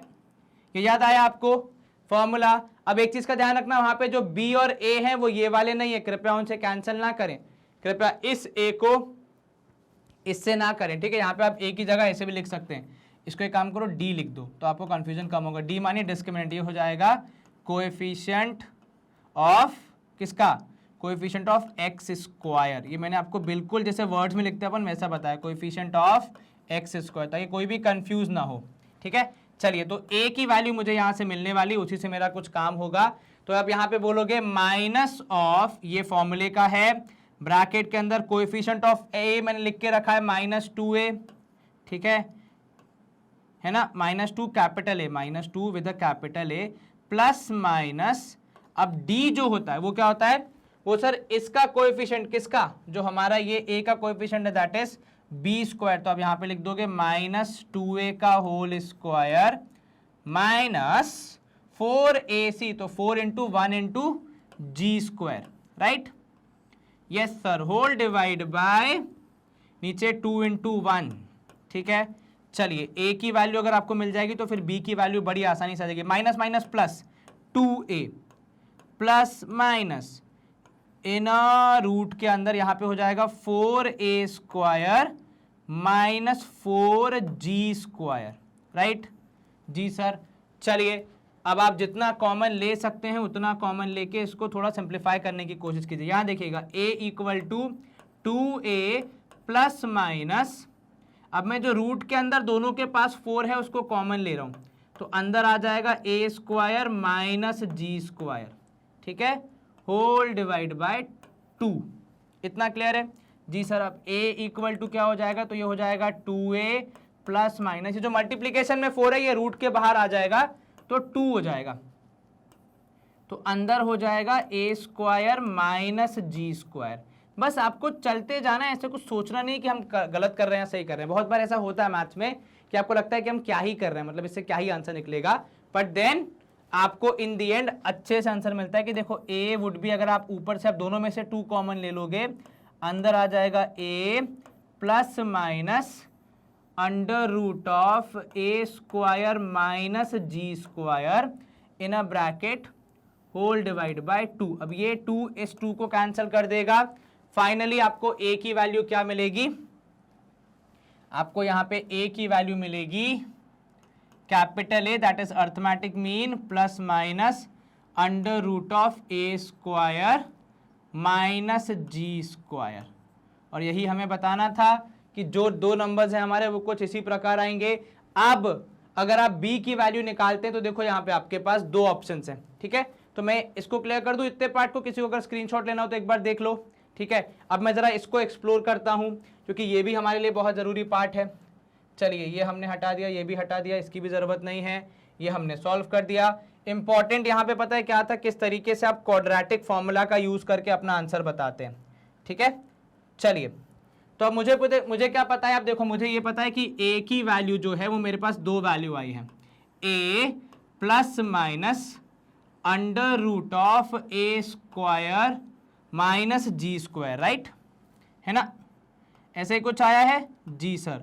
और मेरे पास b की जो वैल्यू है उसके हिसाब से फॉर्मूला है 2b या 2a माइनस a, राइट, ऐसे ही कुछ आया है, आपको याद हो तो हमने यही तो निकाला था, वही तो हमने रखा था वहां पे, तभी तो हमारी इक्वेशन बनी थी कि b की वैल्यू जो आएगी वो 2a माइनस a आएगी, ठीक है। अब आप क्या करोगे, इन दोनों वैल्यूज को यूज करोगे, थोड़ा सा एक्सप्लोर करोगे, क्या मुझे 2 अलग अलग वैल्यूज मिल रही हैं। प्रथम चरण में आप क्या बोलोगे कि देखो, यदि मैंने पॉजिटिव वाले लिया कि a is equal to a plus under root of a square minus g square, ठीक है। दूसरी तरफ मैंने क्या बोला कि a equals to a minus under root of a square minus g square. ठीक है, मैंने ए की दोनों वैल्यू ले ली। अब जो दोनों वैल्यू मैंने ले ली है इन्हें मुझे बी के साथ भी तो एडजस्ट करना पड़ेगा, तो B would be 2a minus, अब यहां ब्रैकेट के अंदर a plus under root of a square minus g square. Right, yes sir, यहां तक कोई दिक्कत जरा सी भी नहीं सर। इधर पे b हो जाएगा 2a minus in a bracket कितना होगा भैया सर, ये हो जाएगा a minus under root of a square minus g square. ठीक है, ये आपने क्या किया, जो a की दो वैल्यू मिली थी, प्लस माइनस का मतलब दो अलग अलग वैल्यू, एक बार आपने प्लस ले लिया, एक बार आपने माइनस ले लिया। अब मैं दोनों को b के लिए भी यूज कर रहा हूं। ठीक है, क्योंकि मुझे इन दी एंड b की वैल्यू भी तो निकालनी है। अब इससे मिलेगा क्या सर, मिलेगा ये, अगर आप b को फर्दर सॉल्व करोगे, ये ब्रैकेट को ओपन करोगे, आपको मिलेगा 2a, ठीक है, minus a and this minus sign gets multiplied with this plus, तो ये हो जाएगा minus of a square minus g square. ठीक है, 2a माइनस ए आपको यहां पे मिलेगा a minus under root of a square minus g square. इधर पे आप जब इसको फर्दर सॉल्व करोगे तो बी ए हो जाएगा यहां पे 2a माइनस ए, और ये माइनस एन इसका मल्टीप्लाई होगा तो plus under root of a square minus g square. इसको फर्दर सॉल्व करोगे तो b मिलेगा आपको 2a minus a plus under root of a square minus g square. Right, ठीक है, थोड़ा सा समय लग रहा है पर चीजें बहुत बेसिक है, कुछ ज्यादा ऐसा है नहीं। आप एग्जाम में लिख दोगे तो आपके टीचर को कोई दिक्कत नहीं आएगी। अब यहाँ पे अगर मैं दोनों को कंबाइन करूं, ठीक है, तो देखो a और b, a comma b would be equal to क्या सर, दोनों के पास आगे a है, ठीक है, प्लस माइनस लगेगा, ठीक है, और ब्रैकेट के अंदर आ जाएगा ए स्क्वायर माइनस जी स्क्वायर। यहां पे भी अगर मैं दोनों को कंबाइन करूं तो a comma b is equal to a, क्योंकि दोनों के पास a है, यहां ऊपर माइनस है नीचे प्लस है तो कुछ खास फर्क नहीं पड़ता, minus plus under root of a square minus g square.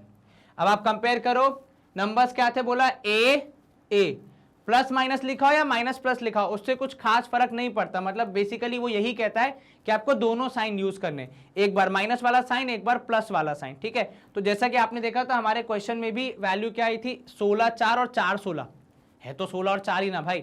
अब वो 16 4 लिखो या 4 16 लिखो, बात कुछ खास फर्क पड़ेगी नहीं, क्योंकि वो दो इंडिविजुअल यूनिट्स हैं। इतना करके आप नीचे लिख दोगे हेंस प्रूव्ड, यानी आपने प्रूव कर दिया कि आपके जो दो नंबर्स हैं वो कुछ इस फॉर्म में ही आपको दिखेंगे। क्लियर है ये मामला जी सर? कैलकुलेशन इतनी मुश्किल नहीं थी, except this utilization of the quadratic formula. अगर आप इसको फटाफट अपने कक्षा 10वीं की गणित के साथ रिवाइज कर सकते हैं अपने माइंड में, तो आपको तुरंत इसका आंसर मिल जाएगा। ठीक है ना, चलिए स्क्रीन क्लियर हो जाती है। फोर्थ क्वेश्चन हमने समाप्त कर दिया। Question 5, another variety of questions which says that find the value of n so that a की power n plus 1 plus b की power n plus 1 may be the geometric mean between a and b। चलिए, तो यहां पे इन्होंने बोला कि ये जो आपको दिख रहा है ये है ज्योमेट्रिक मीन। ठीक है, किसका?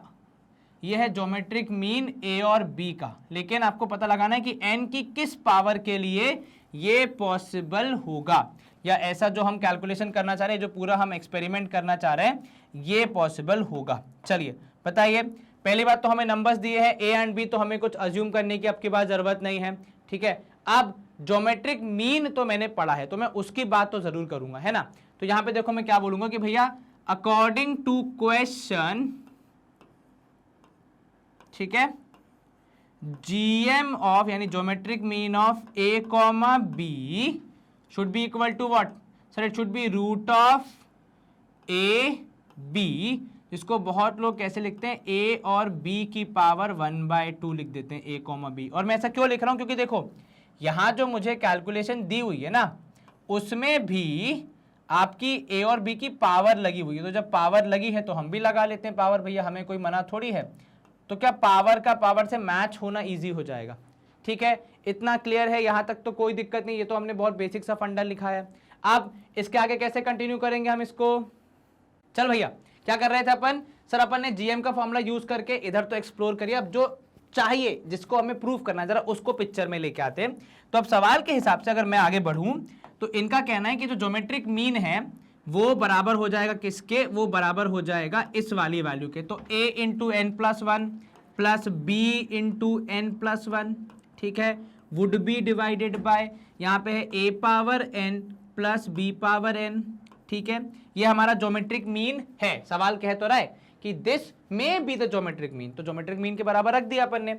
और दूसरी जो मुझे पता है वो ये बात है कि ये a की पावर 1/2 इंटू बी की पावर 1/2 है, ठीक है। अब हम इन दोनों को मल्टीप्लाई करेंगे, जितना सॉल्व होगा उतना करेंगे, बाकी फिर देखते हैं क्या कर सकते हैं। तो यहां आपको मिल रहा है a की power n plus 1 plus B की power n plus 1 is equal to, इधर पे हमने मल्टीप्लाई करने के लिए भेज दिया, तो a की पावर 1/2 इंटू बी की power 1/2 is getting multiplied with a power n plus b power n। क्या इतना क्लियर है? कहीं कोई दिक्कत तो नहीं, जरा सी भी नहीं सर। अब आप इसको थोड़ा ब्रैकेट को अंदर मल्टीप्लाई करें, देखें क्या रिजल्ट मिलता है। तो आपको मिलेगा a power n plus 1 plus b power n plus 1 should be equal to, ये अंदर जाएगा तो आपको मिलेगा, देखो क्या, a power n is multiplied with this entire value, that is how much. तो सर ये हो जाएगी a की पावर 1/2 इंटू बी की पावर 1/2। इतना क्लियर है? जी सर।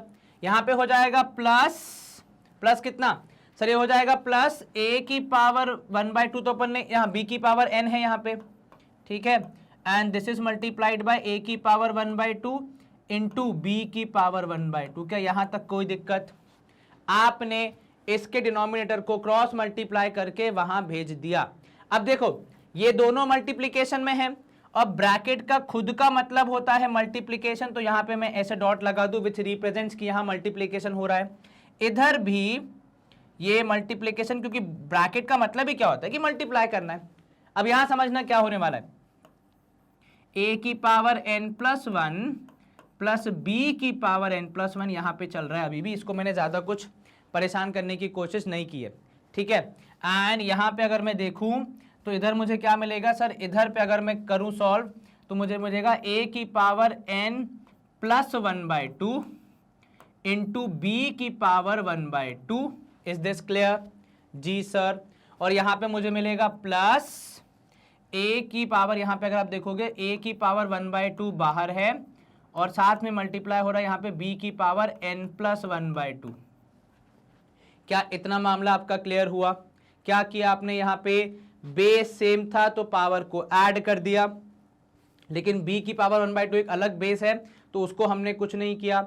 इधर पे भी बेस सेम था तो आपने क्या किया, तो आपने ऐड कर दिया, लेकिन जो एक अधूरा था उसको वहीं पे छोड़ दिया। Is this clear? जी सर।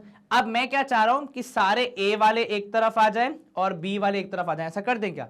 लेकिन सर ऐसा होगा कैसे? क्यों? क्योंकि यहां पे एक्स्ट्रा b है, देखिए बात तो यार तुम्हारी सही है, और यहां पे एक्स्ट्रा a है। तो एक काम करते हैं ना, अपन ऐसा कर लेते हैं कि जहां पे a की पावर ज्यादा है उसको एक तरफ ले आते, ठीक है, और जहां पे b की पावर ज्यादा है उसको एक तरफ ले आते हैं। तो अब मेरा यहां पे इंपॉर्टेंट स्टेप क्या आ रहा है, तो ध्यान से देखना, ये a की power n plus 1 as it is minus a की power n plus 1/2 into B की पावर 1/2। Is this clear? ये मैंने क्या किया, मैंने इतने हिस्से को इधर भेज दिया ताकि a की एक जैसी पावर्स एक तरफ आ जाए। Is this clear? जी सर। इधर पे मैं क्या करूंगा, इधर पे मैं बोलूंगा कि भैया आप जो है, आप एक काम करें, आप यहां पे लिख लें क्या, एक तो सबसे पहले आ गया b की पावर n प्लस 1/2, ठीक है, इंटू a की पावर 1/2 माइनस b की पावर n प्लस 1। अब ध्यान देना, इसके बाद वाला स्टेप बहुत इंपॉर्टेंट है, क्योंकि यहां पे मैं कुछ चीजें कॉमन लेने वाला हूं ताकि मेरा काम आसान हो जाए। एक बात बताओ पहले तो मुझे जरा n प्लस 1 और n प्लस 1/2 को कंपेयर करो, ठीक है। दोनों में क्या है सर, दोनों में n है, ठीक है सर, आपकी बात मान ली मैंने। इसके पास 1 है, इसके पास हाफ है ना।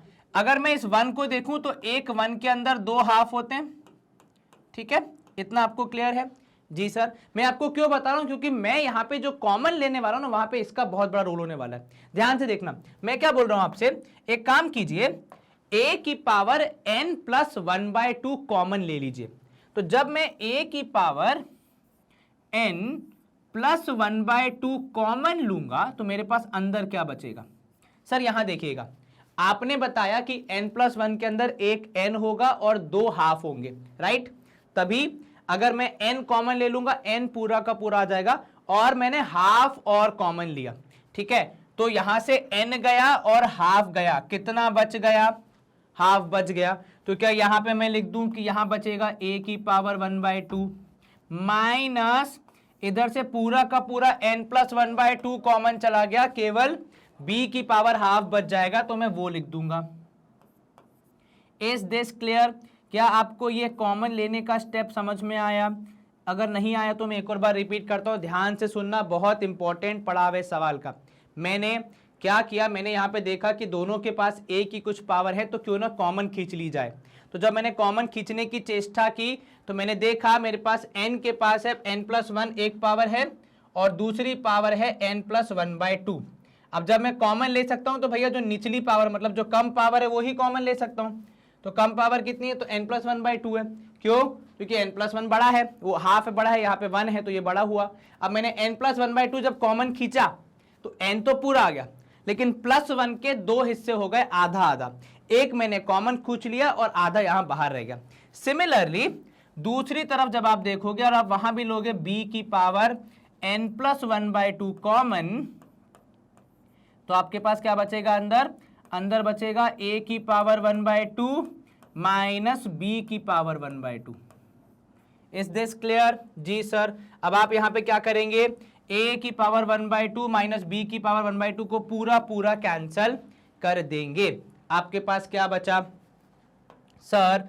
मेरे पास अब रिजल्ट के रूप में जो बच रहा है, पहले मैं उसको एक बार मेंशन कर दूं, फिर मैं आगे की कैलकुलेशन करूंगा, ठीक है। चलिए यहां देखिए, तो हमने क्या बोला यहां पे, अब मेरे पास क्या बच रहा है सर, इधर बच रहा है a पावर n+1/2, ठीक है, बाकी पूरा कैंसिल हो गया, इज इक्वल टू b, यहां पे हो जाएगा n+1/2। Is this clear? क्या यहां तक कोई दिक्कत? जरा सी भी नहीं सर, दोनों बराबर हो गए। हाँ जी सर। अब आप ये ना कहिएगा कि सर बेस, हमने जो रूल पढ़ा है वो क्या पढ़ा है कि बेस सेम हो तो पावर बराबर होती है, पर ये कहीं नहीं पढ़ा है कि पावर सेम हो तो बेस बराबर होता है, ठीक है, उसको मत लेके आना यहाँ पे। अब हमें इसको फर्दर सॉल्व करना पड़ेगा ताकि हम n की वैल्यू पता लगा सके। चलिए यहाँ पे देखो, मैं क्या बोल रहा हूं कि इसको पूरे को इधर ले आओ, तो आप बोलोगे a की पावर n+1/2, ठीक है, ये इस तरफ आया, मतलब इस तरफ ही था, है ना, और यहां पे हो जाएगा माइनस ऑफ b की power n+1/2 is equal to 0। यही होगा ना, है कि नहीं? तो अगर यहां पे 0 आ रहा है तो मुझे ये सोचना है कि भैया आगे क्या कर सकते हैं अपन, है ना, कैसे हम इसको कंटिन्यू कर सकते हैं, क्या कैलकुलेशन हमारे पास हो सकती है। चलिए सर, अगर डिवाइड कर दें तो देखो, डिवाइड करोगे तो ज्यादा, तो भी एक पॉसिबिलिटी है। तो अगर डिवाइड कर दें तो a की पावर n+1/2 अपॉन b की पावर n+1/2, तो सब्ट्रैक्शन की जगह में डिवीजन वाले मोड पे आ गया और यहां आ जाएगा 1, ठीक है। अब जब यह हमने पढ़ा है कि भैया फ्रैक्शन में दोनों के पास सेम पावर हो तो मैं कंबाइन कर सकता हूं, तो मैं यहां पे लिख रहा हूं a/b की power n+1/2। Is this clear? क्या यहां पे कोई दिक्कत? जरा सी भी नहीं सर। और ये किसके बराबर है भैया? तो ये बराबर है 1 के, क्योंकि मैंने डिवाइड किया है ना, b की पावर n+1/2 को नीचे लेके आ गया। अब किसी तरीके से मुझे क्या करना पड़ेगा, मुझे यहाँ पे कुछ तो ढूंढना पड़ेगा जिससे मैं अपना आंसर के निकटतम वैल्यू तक पहुंच सकूं, वरना तो मुश्किल हो जाएगा, है कि नहीं। अब ये कहना है दो नंबर्स को, यहां पे अगर आप देखो कि दो नंबर्स को डिवाइड कर रहे हो और उसकी n+1/2th पावर ले रहे हो, तो आंसर आ रहा है 1। Is it possible? ऐसा किस केस में हो सकता है, हमें अब थोड़ा सा वो सोचना है यहाँ पे। तो देखो यहाँ पे जो इंपॉर्टेंट चीज जो कि आपने बचपन में पढ़ी, बहुत बारीक सी चीज होती है, वो ये कि अगर किसी भी नंबर की पावर हो 0 तो वो हो जाता है 1।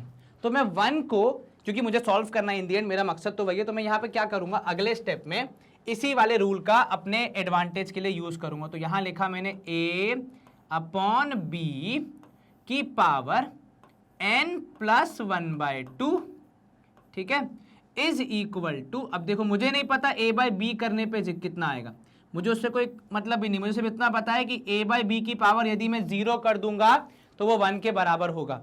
इससे मुझे क्या एडवांटेज हुआ, क्योंकि बेस सेम है, पावर हो जाएगी बराबर, तो मैं बोलूंगा भैया n+1/2 इज इक्वल टू 0।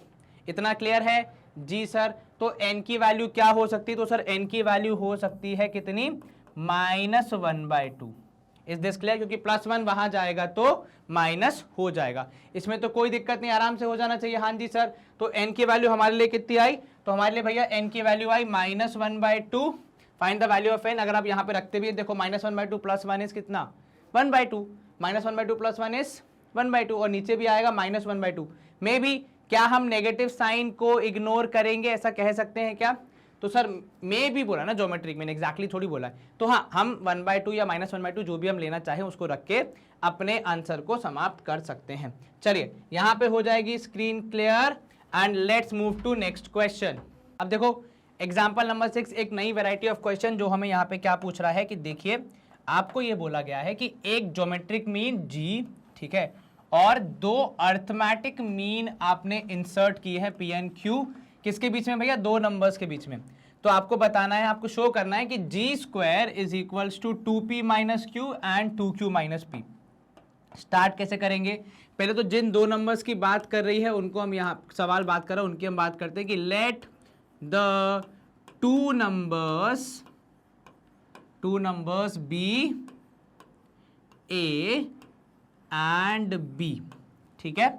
अब इनके बीच में एक ज्योमेट्रिक मीन आना है, तो हम यहां पे उसको बोल देंगे क्या, g बोल देंगे। तो यहां पे आप बोलेंगे अकॉर्डिंग टू क्वेश्चन, ठीक है, a, g, b are in gp, right. क्यों, क्योंकि ज्योमेट्रिक मीन की एंट्री होने से जो तीन नंबर्स बनते हैं उनका जो सीक्वेंस बनता है वो एक जीपी बन जाता है, ठीक है। तो यहां पे आप बोलोगे जीपी वेयर जी इज आपका ज्योमेट्रिक मीन। तो अब आप क्या बोलोगे यहाँ पे कि g is equals to root of A B. अब देखो सवाल में आपको g² बोला है, तो लगे हाथ में यहाँ पे लिख देता हूं कि therefore g² is equal to A b. ये अपना एक पार्ट हो गया, ठीक है। अब आ जाते हैं इसके दूसरी वाली जानकारी पे, जिसमें वो किसकी बात कर रहा है, जिसमें वो बात कर रहा है अर्थमेटिक मीन्स की, वो भी दो की। तो आप यहाँ पे बोलोगे ऑल्सो a, p, ठीक है, क्योंकि आपने क्या बोला कि p और q अर्थमेटिक मीन है। क्या करते हैं ये सर जिन भी दो नंबर्स के सेट के बीच में आ जाएंगे उनको AP बना देंगे, ठीक है। जहां पे आप क्या बोल रहे हो कि P, QR where P and Q are AMs, arithmetic mean, ये तो लिखा है ना, हाँ तो आप ऐसे लिख दो, पूरा मत लिखो अर्थमेटिक मीन, तो ARTH डॉट लिख के मीन्स लिख दो, कम से कम समझ में आना चाहिए टीचर को, ठीक है। अब यहां समझना, ये P और Q के मामले में बात कर रहे हैं, तो अगर मैं यहाँ पे APQ की बात करूं, मैं दो दो करके लूंगा, ठीक है।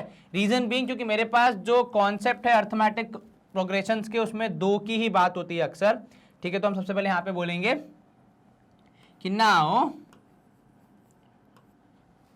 सिंस, नाउ की जगह सिंस यूज कर लो, एक ही बात है। देखो इंग्लिश का थोड़ा बहुत फेरबदल आपकी इच्छा है, वो जैसे आप लिखना चाहें।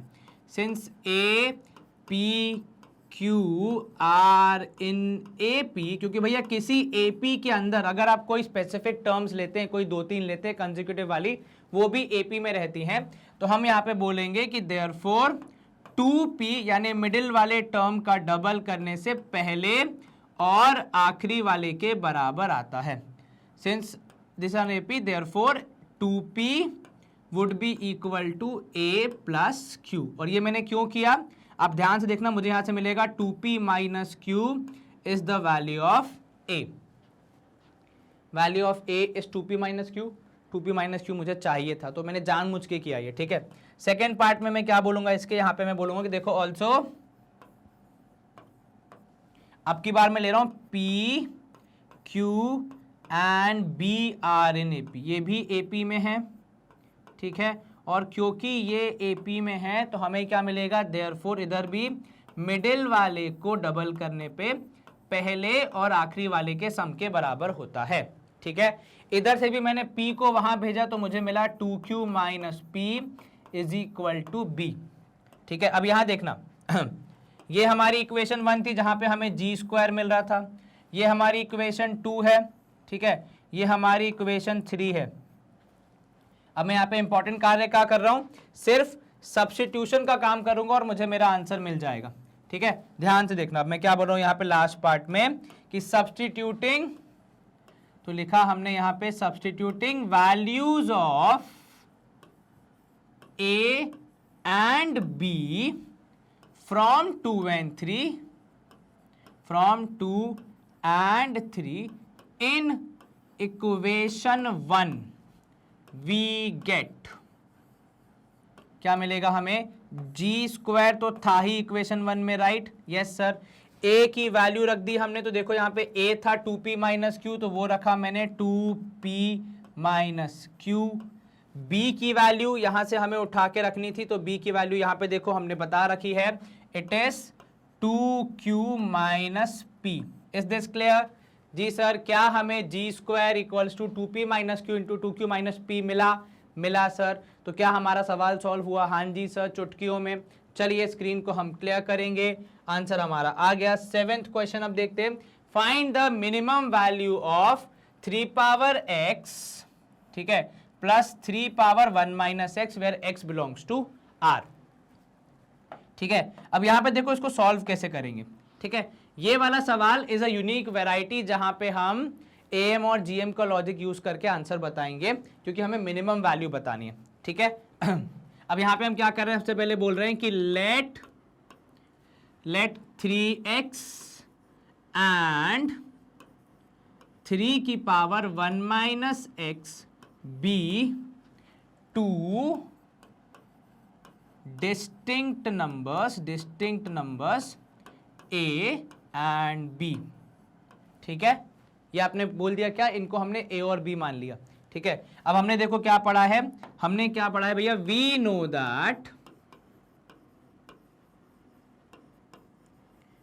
दैट फॉर रियल नंबर्स, ठीक है, फॉर रियल नंबर्स ब्रैकेट में लिख दो a एंड b, जिनको हमने यहाँ पे अलग दो नाम दे दिए हैं, क्योंकि इन्हीं दोनों के आसपास हमारा सवाल रिवॉल्व कर रहा है। रियल नंबर्स से a एंड b, यहाँ पे हम लिख रहे हैं a and b, am is always greater than gm। Is this clear? तो यहाँ पे हमने फ्रॉम नोवेयर इस कॉन्सेप्ट का यूज करना है, इसीलिए ये क्वेश्चंस एग्जांपल में कराए जाते हैं, क्योंकि अगर एक्सरसाइज में आएंगे तो आप बोलोगे सर ऐसे कैसे हो गया। तो देखो ये हम बेसिकली एप्लीकेशन देख रहे हैं हमारे कॉन्सेप्ट्स का, ठीक है। तो यहां पे हम देखेंगे हेयर इन दोनों का am मतलब 3x plus 3 into 1 minus X upon 2, ये आ गया arithmetic mean, should be greater than इनका geometric mean, that is under root of 3x into 3 की power 1 minus X. Is this clear? जी सर। अब ये जो नीचे 2 है इसको मैं साइड चेंज करके उधर भेज रहा हूं, क्योंकि यहां मुझे इसका काम नहीं, मुझे सिर्फ इन दोनों का एडिशन चाहिए। देखो ना क्वेश्चन में क्या बोला है कि इन दोनों का एडिशन ले आओ, तो am के एक हिस्से में इनका एडिशन तो आ गया, जो नीचे 2 था वो इधर आ गया, ट्वाइस अंडर रूट ऑफ, यहां पे आप देखोगे 3x इनटू, अब जब बेस सेम, ये देखो इसके वाला रूल क्या होता है सर, ये रूल होता है कि आप जब डिवीजन में होते हैं पावर्स के साथ तो आप उसको सब्ट्रैक्शन के रूप में लिख सकते हैं, कुछ इस प्रकार, है ना। तो यहां से पहली चीज जो आपकी और मेरे मन में आ रही है बिल्कुल सेम है कि 3 की पावर x, 3 की पावर x कैंसल, मामला मेरे पास क्या बचा, मामला मेरे पास बचा 3 की पावर x प्लस 3 की पावर 1 माइनस एक्स की value would always be greater than 2 under root of 3।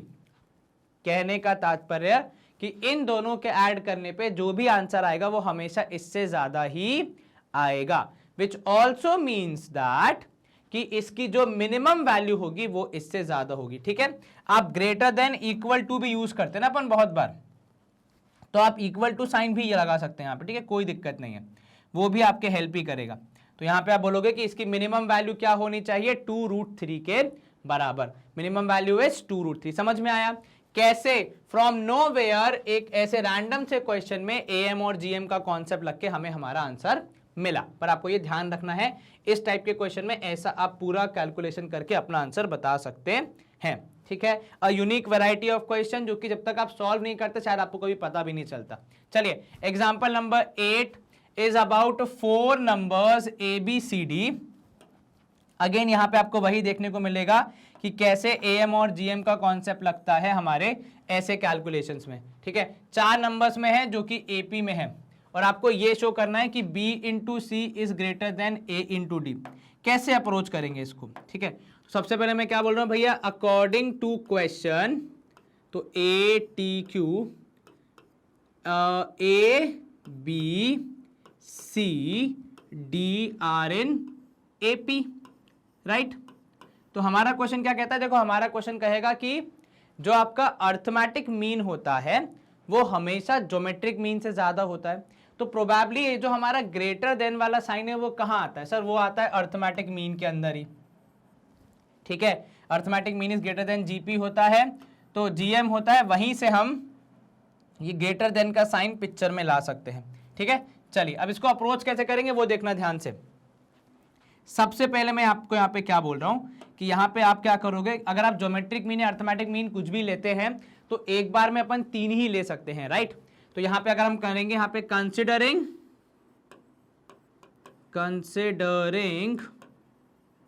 किसको, कंसिडरिंग ABC, ठीक है, इन अ जीपी, इन तीनों को इन अ एपी, सॉरी, इन तीनों को अगर मैं एपी में कंसिडर करूं तो, ठीक है, मतलब वैसे तो चारों हैं पर अगर मैं 3 को कंसिडर करूं तो मैं क्या बोलूंगा, तो मैं बोलूंगा A प्लस C, ठीक है, should be upon 2, should B क्या होगा, या हम ऐसे बोल सकते हैं कि इन तीनों को अगर हम कंसिडर करें तो इनका जो क्या होगा, ज्योमेट्रिक मीन, अर्थमेटिक मीन होगा AM, वो क्या होगा सर, वो बड़ा होगा GM से, राइट, बिल्कुल ठीक, हाँ जी सर, कि अगर हम इन तीनों को कंसिडर करें तो इनका अर्थमेटिक मीन ज्योमेट्रिक मीन से बड़ा होगा, ठीक है। चलिए आपकी बात हमने मान ली। अच्छा अर्थमेटिक मीन निकालते कैसे हैं, तो सर अर्थमेटिक मीन निकालते हैं A प्लस C बाय 2 करके, राइट।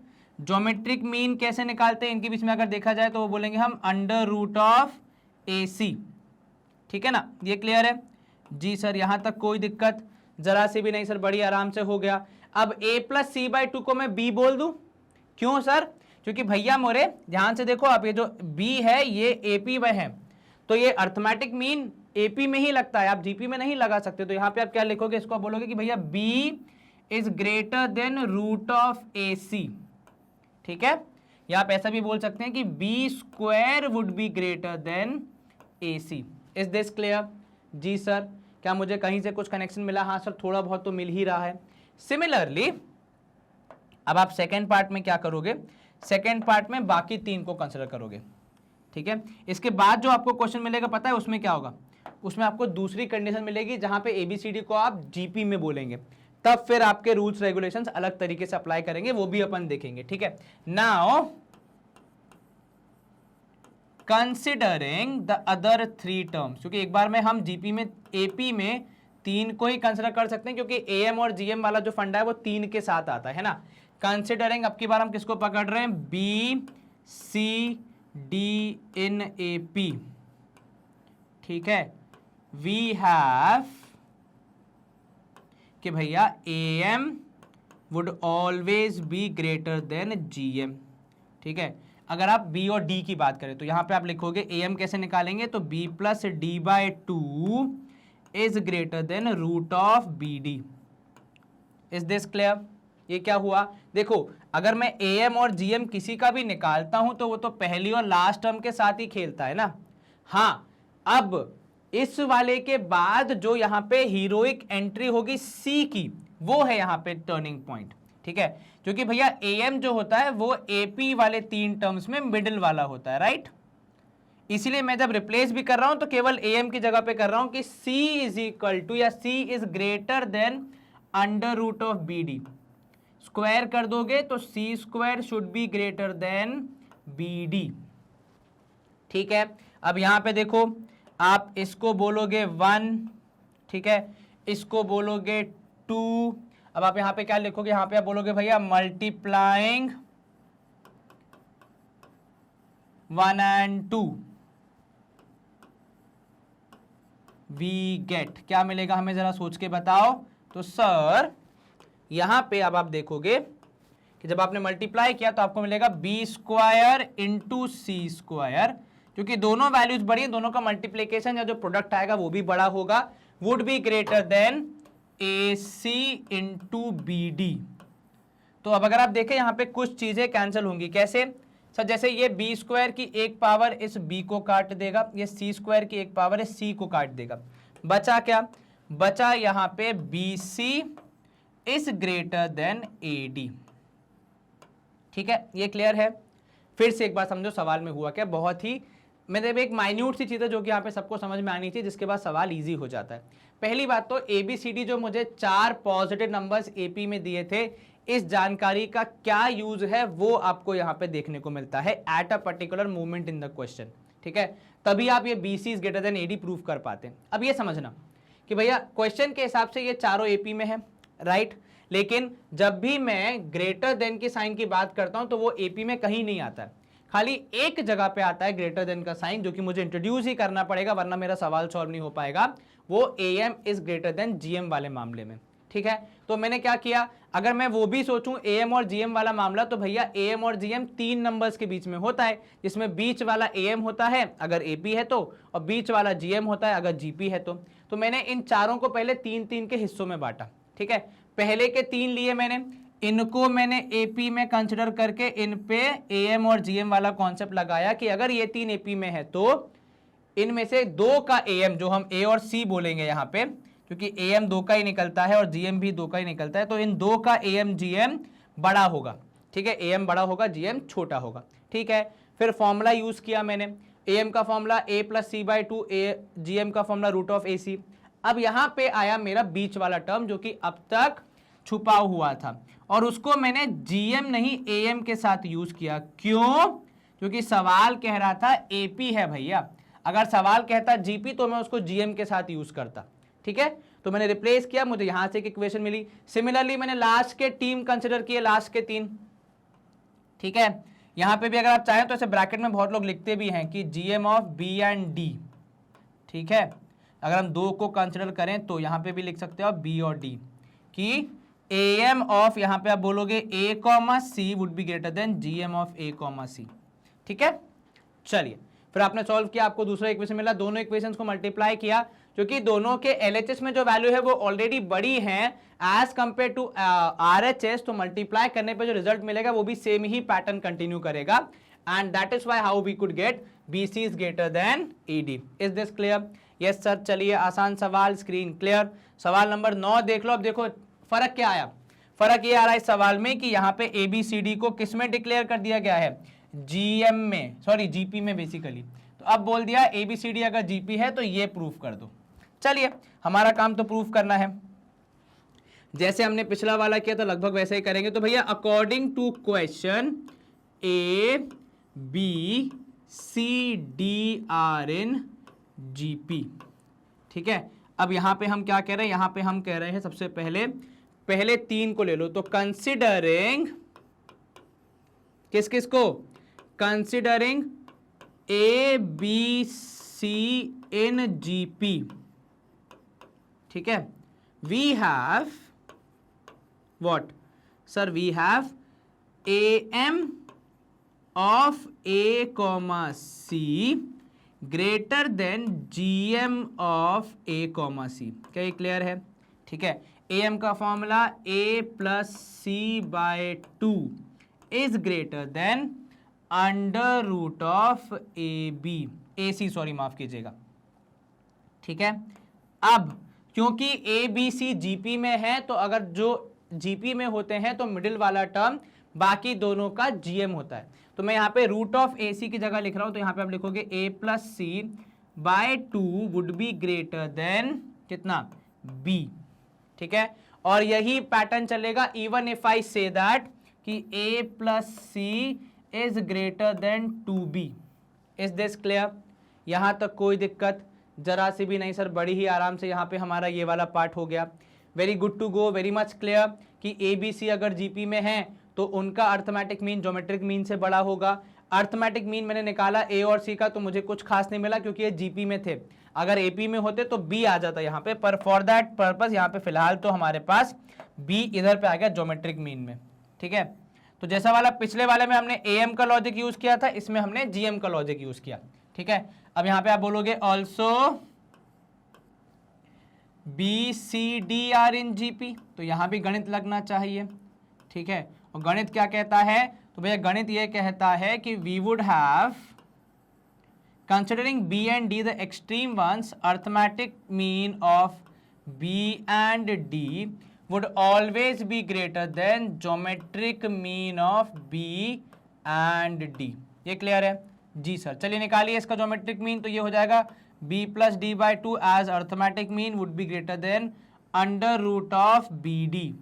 अब क्योंकि under root of b d के साथ हम कुछ ना कुछ कर सकते हैं, तो आप बोलोगे b plus d by to would be greater then c, because in a GP middle term is gm, तीन में से। ठीक है, चलिए तो यहां से हमने लिखा कि b plus D would be greater than 2c, right? यहां तक तो मामला क्लियर है? हाँ जी सर, तो यहां से एक जगह मुझे मिला a plus c is equal to is greater than 2b, वहां से मुझे मिल रहा है b plus d is equal to is greater than 2c। अब मैं क्या करूंगा सर, क्योंकि हमें एडिशन ही करना है तो हम एडिशन ही कर लेते हैं। तो ये हो जाएगा 1 और ये भैया हो जाएंगे 2। ठीक है, क्या करेंगे हम? एडिशन कर देंगे, तो हम बोलेंगे भैया एडिंग 1 एंड 2 वी गेट, क्या मिलेगा हमें भैया? तो आप ध्यान से देखिएगा, मैं काम करता हूं आपकी सहायता के लिए, एक पार्टीशन भी ड्रॉ कर देता हूं so that we don't get mixed up and confused. तो रिजल्ट में क्या होगा सर? ए 1 की जगह पे आपने लिखा a प्लस सी, राइट? यहां पे आप लिखो अच्छे से a plus c plus b plus d, ये हमने सारे LHS वाले ऐड कर दिए, a प्लस सी और b plus D would be greater then, क्योंकि ये दोनों पहले से बड़े हैं तो ऐड करने पे भी बड़ी वैल्यू देंगे, तो इधर हो जाएगा 2b प्लस 2c। अब यहाँ पे आप c और b को वहां भेज सकते हैं क्योंकि वो एक दूसरे को जानते हैं, तो a प्लस डी इधर आ गया, बड़ा वो अभी भी रहेगा, भले ही आप उनको उधर भेज दें, तो 2b माइनस b हो जाएगा प्लस 2c माइनस c हो जाएगा। हुआ क्या? हमने c और b को वहां भेज दिया माइनस होने के लिए। अब आप बोलेंगे कि सर जब हमने यहां से दो चीजें भेज दी है तो इसकी वैल्यू तो कम हो जाएगी ना। बिल्कुल ठीक, पर लगे हाथ यहां से भी तो कुछ चीजें माइनस हो रही हैं, तो इसकी वैल्यू भी तो कम जा रही है। ठीक है ना, तो आपके पास रिजल्टेंट क्या बचा सर? इधर बचा a प्लस डी और ये बड़ा है किससे? 2b माइनस बी यानी b और 2c माइनस सी यानी c। ठीक है, और ये हो गया हमारा हेंस प्रूव्ड HP। चलिए a plus D greater than b plus C. देखा AP वाले में जहां पे गिवन था AP, वहां हमें मल्टीप्लीकेशन वाला मिला जो कि हमारा GM में होता है मल्टीप्लीकेशन, और जहां पे GP दिया था ABCD वहां पे हमारा एडिशन वाला रिजल्ट मिला जो कि AM में होता है अक्सर। तो ये ऐसे क्रॉस वाला काम चलते रहता है, आपको बिल्कुल भी घबराना नहीं है, कंफ्यूज नहीं होना, बढ़िया से काम करना है। ठीक है, चलिए एग्जाम्पल नंबर 9 समाप्त। अच्छा क्वेश्चन था ये। Let's move to example number 10 which says that कि यदि XYZ 3 डिस्टिंक्ट नंबर्स हैं, ठीक है, तो आप प्रूफ कीजिए कि x प्लस वाई और y प्लस जेड और z प्लस एक्स है ग्रेटर देन 8xy। सर देखो ग्रेटर देन का साइन कहाँ आता है सर? AM और GM में। ठीक है, तो मुझे पहले से पता है कि यहाँ पे AM ग्रेटर देन GM का कॉन्सेप्ट लगना ही लगना है। ठीक है, बाकी XYZ के बारे में कुछ और खास बोला नहीं। और चीज क्या बोली है सर? ये बोला है कि फर्दर यदि x plus y plus z बराबर हैं तो ये बता दो। चलिए ये तो हो गया बाद का मामला। सेकंड वाले पार्ट को अपन बाद में देखेंगे, पहले फर्स्ट वाले मामले को देखते हैं। ठीक है, अगर उसको हम अच्छे सॉल्व कर पाएंगे तो ऑटोमेटिकली सेकंड वाले पार्ट पे इजीली पहुंच जाएंगे। यहां समझिएगा, अब ये क्या कह रहे हैं आपसे? ये आपसे कह रहे हैं कि XYZ 3 पॉजिटिव नंबर्स है, तो अकॉर्डिंग टू क्वेश्चन, ठीक है, XYZ आर क्या होते हैं? Are distinct positive numbers, right? ये आपने लिख दिया। तो अगर 3 नंबर्स हैं तो हम हमेशा क्या बोलते हैं कि सर हम हमेशा यही बोलते हैं कि AM GM से बड़ा होगा। ठीक है, तो अब क्या बोलोगे यहां पे, वी नो दैट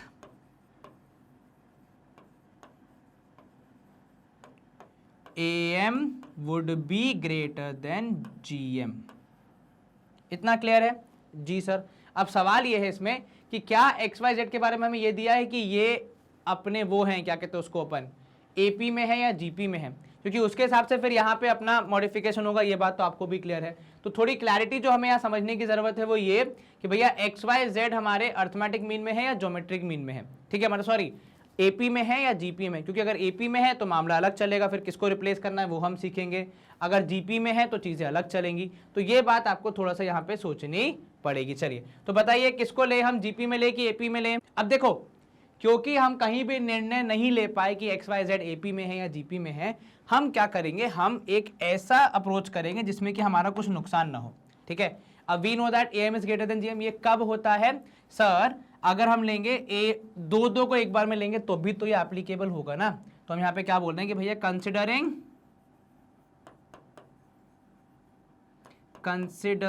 किस किस को, दो को ले लो, एक काम करो। ठीक है, तो सबसे पहले X और Y को पकड़ते हैं। ठीक है, considering X and Y we get, क्या मिलेगा हमें सर, हमें मिलेगा कि X और Y का AM यानी X plus y by 2 is greater than, या फिर इक्वल टू, पर हम ग्रेटर देन का साइन यूज करते हैं, is greater than under root of XY। क्या इसमें कोई आपत्ति? देखो, क्योंकि मुझे AM is greater than GN तब एप्लीकेबल होता है जब 3 टर्म्स या तो AP में हो या तो GP में हो, पर क्योंकि यहाँ पे तीनों के बारे में कुछ भी नहीं पता है तो मैं तीनों को साथ में कंसिडर कर भी नहीं रहा, मैंने सिर्फ 2 को कंसिडर किया। अब 2 के बीच में तो भैया मामला ऐसा है कि उनका जो अर्थमेटिक मीन होगा, जो भी वैल्यू होगी, वो मुझे कोई डेजिग्नेटेड नाम देने की जरूरत नहीं है। तो X प्लस वाई बाई 2 उनका arithmetic mean is greater then उनका ज्योमेट्रिक मीन। ठीक है, अब मैं इसको आगे बढ़ाऊं तो मैं यहाँ पे लिख रहा हूं सिमिलरली। अब आप बाकी दोनों को भी कंसिडर अगर करोगे, बाकी दोनों को, उनको भी, केसेस को भी, एक काम करो, इसको थोड़ा सा और सॉल्व कर दो फिर लिखना।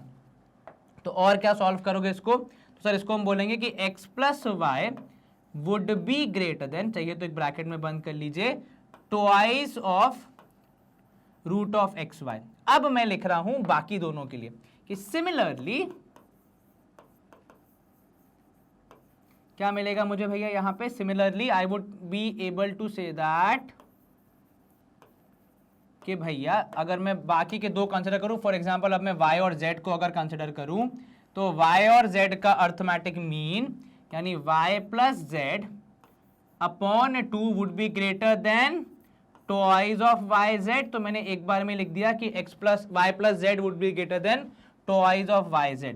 ठीक है, तीसरी चीज क्या लिख दूंगा मैं, कंसिडरिंग फर्स्ट एंड लास्ट यानी X एंड Z, जिसको हम यहां पे लिख रहे हैं Z प्लस X का value would be greater than twice of root ZX। इतना क्लियर है? जी सर। अब इसको नाम दिया मैंने 1, इसको बोला 2 और इन भैया को बोला 3। क्या करना है यहाँ पे, अब देखो कि सवाल में आपको बोला है कि इन तीनों को मल्टीप्लाई कर दो, तो ठीक है, क्योंकि भैया इन तीनों को मल्टीप्लिकेशन करने को बोला है तो हम वही करेंगे। तो हम यहाँ पे क्या कर रहे हैं, इंपॉर्टेंट काम इस सवाल का कि भैया मल्टीप्लाइंग किसको, मल्टीप्लाइंग 1, 2 एंड 3 वी गेट, क्या मिलेगा हमें, देखो मल्टीप्लाई करने पे तो सर इधर वाले सारे टर्म्स आपस में मल्टीप्लाई होंगे। ठीक है, तो हम लिखेंगे X plus y into y plus z into Z plus x. अब क्योंकि 3 बड़ी वैल्यूज का मल्टीप्लीकेशन हुआ है तो जो रिजल्ट मिलेगा वो भी बड़ा ही होगा, और यहां आपको मिलेगा twice of root x y into twice of root y z into twice of root z x. अब हमने गणित में क्या पढ़ा है कि 2 को 3 बार क्यों लिखना है, उनको मल्टीप्लाई कर दो। तो इधर वाला मामला तो ऐसे ही चलेगा कि भैया x plus y plus z plus z plus x, ये तीनों रहेंगे। इधर पे हो जाएगा 2 से 2 इंटू 2 इंटू 2 3 बार, यानी आप लिखोगे आंसर में यहाँ पे कितना 8, और ये जो रूट है ये कॉमन हो जाएगा सबके लिए, क्योंकि भैया रूट है, मल्टीप्लीकेशन है, तो आप लिखोगे यहाँ पे x y into y z into z x. अब रूट के बाहर आने के लिए आपको पेयर चाहिए होता है, तो अगर आप देखो मल्टीप्लीकेशन में तो y का y से पेयर बन रहा है, z का z से बनता है, x का x से बन रहा है। तो अगर मैं इसको थोड़ा और फर्दर लेके जाऊं सॉल्विंग के लिहाज से, तो x plus y, y plus z and z plus x would be greater than, अब आप देखोगे रूट के अंदर क्या हो रहा है, तो x x से मल्टीप्लाई होगा x स्क्वायर, y y से multiply y square, z z से मल्टीप्लाई z स्क्वायर। अब जब ये तीनों स्क्वायर रूट के बाहर आना चाहेंगे तो इन्हें कोई रोक पाएगा क्या? बिल्कुल नहीं सर, क्योंकि रूट का ख्याल रख लेगा उसका स्क्वायर वाली पावर। तो z plus x would be greater than 8xyz। Is this clear? जी सर, क्या यहां तक सबको समझ में आ गया? हाँ जी सर, क्या यही मुझे प्रूफ करना था? यस सर, मतलब काम खत्म, एक पार्ट तो खत्म हो गया सर। तो यहां तक अगर किसी को स्क्रीनशॉट लेना है तो एक बार देख लो, क्योंकि मैं स्क्रीन को क्लियर करने वाला हूं। ठीक है, तो यहां पे हमने क्लियर रिजल्ट क्या मिला हमें, तो रिजल्ट देखो हमें बोला कि भैया वी नो दैट या वी हैव प्रूव्ड दैट, जैसे भी आप लिखना चाहें कि भैया x प्लस वाई, ये कंटिन्यूशन में है भैया, उसी के बाद वाला हो जाएगा। ठीक है, x plus y, y plus z and z plus x is greater than 8xyz।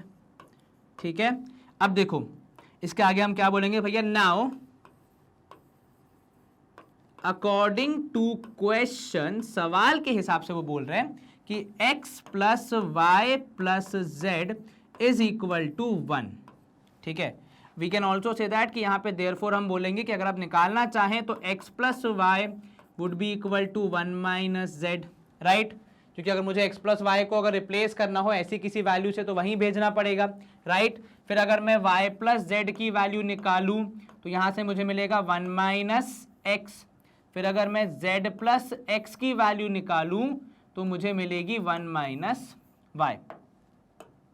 अब मैं यहाँ पे क्या बोल रहा हूं, मैंने 1 2 3 वहां यूज कर लिया था, यहां मैं बोलूंगा 4 5 6। ठीक है, इसको मान लो मैंने बोल दिया यहाँ पे, या इसको बोलो एक काम करो 4। ठीक है, इधर पे नंबरिंग हम चेंज कर देंगे ताकि कंफ्यूजन ना हो। तो 5 6 7, और कार्य क्या करेंगे हम करेंगे सब्स्टिट्यूशन किसका, तो हम यहाँ पे करेंगे सब्स्टिट्यूटिंग वैल्यूज फ्रॉम इक्वेशन 5 6 7, क्योंकि इन तीनों से ही हमें वैल्यू मिली है। From equation in equation 4 we get, अब क्या करेंगे, अब बहुत ही सिंपल और इजी तरीके से वैल्यूज को सब्स्टिट्यूट करके आगे बढ़ेंगे। ठीक है, देखना कैसे करेंगे। सबसे पहले मैंने देखा मेरे पास क्या था, मेरे पास है x प्लस वाई, तो x प्लस वाई की जो वैल्यू मुझे मिली है मैं उससे कर रहा हूं सब्स्टिट्यूट, तो मैंने लिखा 1 माइनस जेड। तो पहले ब्रैकेट में आ गया 1 माइनस जेड। ठीक है, सेकेंड ब्रैकेट में अगर आप देखेंगे मेरे पास सेकेंड ब्रैकेट में कौन है, तो मेरे पास सेकेंड ब्रैकेट में है y प्लस जेड। तो ये y प्लस जेड की वैल्यू मैंने यहां से पिक करी और मैं इसको सब्स्टिट्यूट कर दूंगा y प्लस जेड की वैल्यू से, दैट इज 1 माइनस एक्स। तो यहां लिखा मैंने 1 माइनस एक्स। थर्ड पार्ट में अब आप क्या करेंगे, अब आप सर एक काम करेंगे कि z माइनस एक्स की जो वैल्यू है उसको भी सब्स्टिट्यूट कर देंगे। तो z minus Z plus x की वैल्यू है 1 माइनस वाई, तो इंटू 1 माइनस वाई, और ये सब इधर किससे बड़े हैं, ये तो कांस्टेंट ही चल रहा है, ग्रेटर देन 8xyz। अब सभ्यता हमारी कहती है कि भैया थोड़ा रीअरेंज करके फाइनल जैसे दिखना चाहिए वैसे लिख दो। क्या होगा, x वाला पहले आएगा तो 1 माइनस एक्स, y वाला आएगा उसके बाद तो 1 माइनस वाई, फिर z वाला आएगा उसके बाद तो 1 minus z is greater than 8xyz। Is this clear? जी सर, क्या यहाँ पे हैंस प्रूफ लिख सकते हैं? बिल्कुल सर, तो आपने लिखा HP, मामला क्लियर, और अपना यहाँ पे सवाल सॉल्व। पहला पार्ट ही ज्यादा मुश्किल था, सेकंड पार्ट तो बस सब्स्टिट्यूशन वाला पूरा गेम था जो कि आप समझ गए इजीली और कर पाए। चलिए स्क्रीन यहाँ पे हम करते हैं क्लियर। क्वेश्चन नंबर हमारा 10 समाप्त हो गया। क्वेश्चन नंबर 12 देख लो, कह रहा है कि आपके पास 3 पॉजिटिव नंबर्स हैं A B C। ठीक है, यदि a प्लस बी प्लस सी 18 है तो मैक्सिमम वैल्यू आपको बतानी है किसकी, मैक्सिमम वैल्यू बतानी है आपको ए बी सी की। अब ध्यान से देखना भैया, अब अगर ये हमें नहीं पता है कि A B C A P या जी पी में है तो हमको ज़्यादा बोल नहीं सकते, ठीक है। लेकिन यहाँ पे वो जो a m greater than g m वाला कॉन्सेप्ट है उसका काफ़ी अच्छा एप्लीकेशन होता है, ठीक है। तो यहाँ पे हम लिखेंगे सबसे पहले भैया, क्या बोलोगे आप, अकॉर्डिंग टू क्वेश्चन, या हेयर वी हैव, क्या क्या है हमारे पास यहाँ पे, हम बोलेंगे भैया हेयर वी हैव, कौन, वी हैव 3 पॉजिटिव नंबर्स, या रियल नंबर जो भी आप लिखें, real numbers a B c with a plus B plus c equal to 18। और ये क्यों दिया है, ताकि आप मैक्सिमम वैल्यू तक पहुंच सकें। भैया जब तक कुछ इन्फॉर्मेशन नहीं होगी मैक्सिमम वैल्यू तक कैसे पहुंचोगे, ठीक है। अब देखो यहाँ पे इंपॉर्टेंट चीज क्या बोल रहे हैं हम, कि वी नो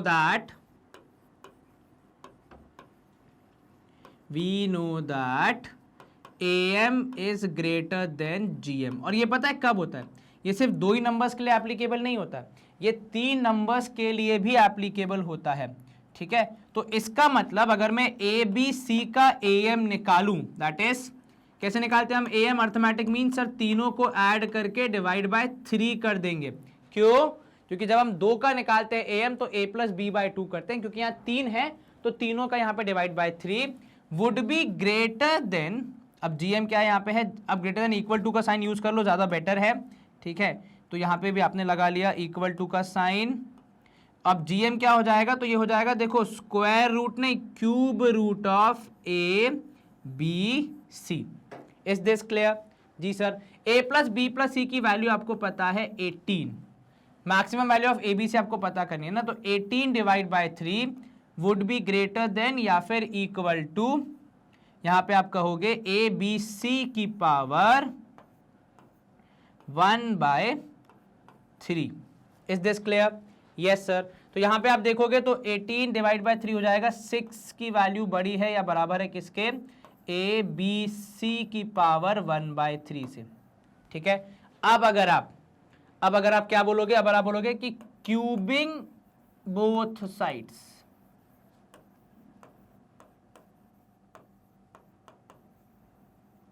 वी गेट, क्या प्राप्त होगा भैया हमें यहाँ पे, क्या निष्कर्ष मिलेगा कि सर 6 का क्यूब जो है वो बड़ा है या बराबर है किससे, ए बी सी की पावर 1/3 के।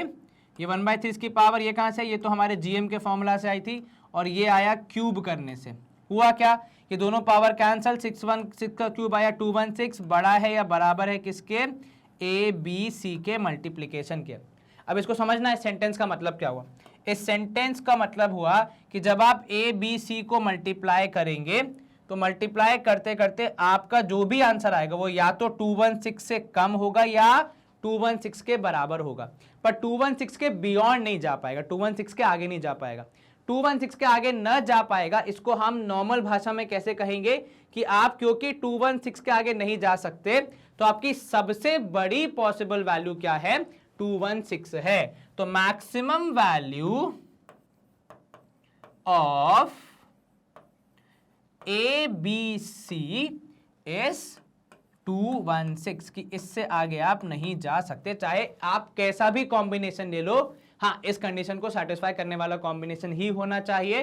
तो आप अगर a प्लस बी प्लस सी 18 है, ऐसा कुछ कंडीशन बन रही है, तो ए बी सी की आप कोई भी वैल्यू ले लो, उनको मल्टीप्लाई करने पे आपकी मैक्सिमम वैल्यू 216 तक ही जा पाएगी, उसके आगे नहीं जा पाएगी। इंपॉर्टेंट क्या था यहाँ पे कि 3 टर्म्स का अर्थमेटिक मीन या फिर ज्योमेट्रिक मीन कैसे एक्सट्रैक्ट किया जाता है, वो आपने कुछ नया देखा और सीखा।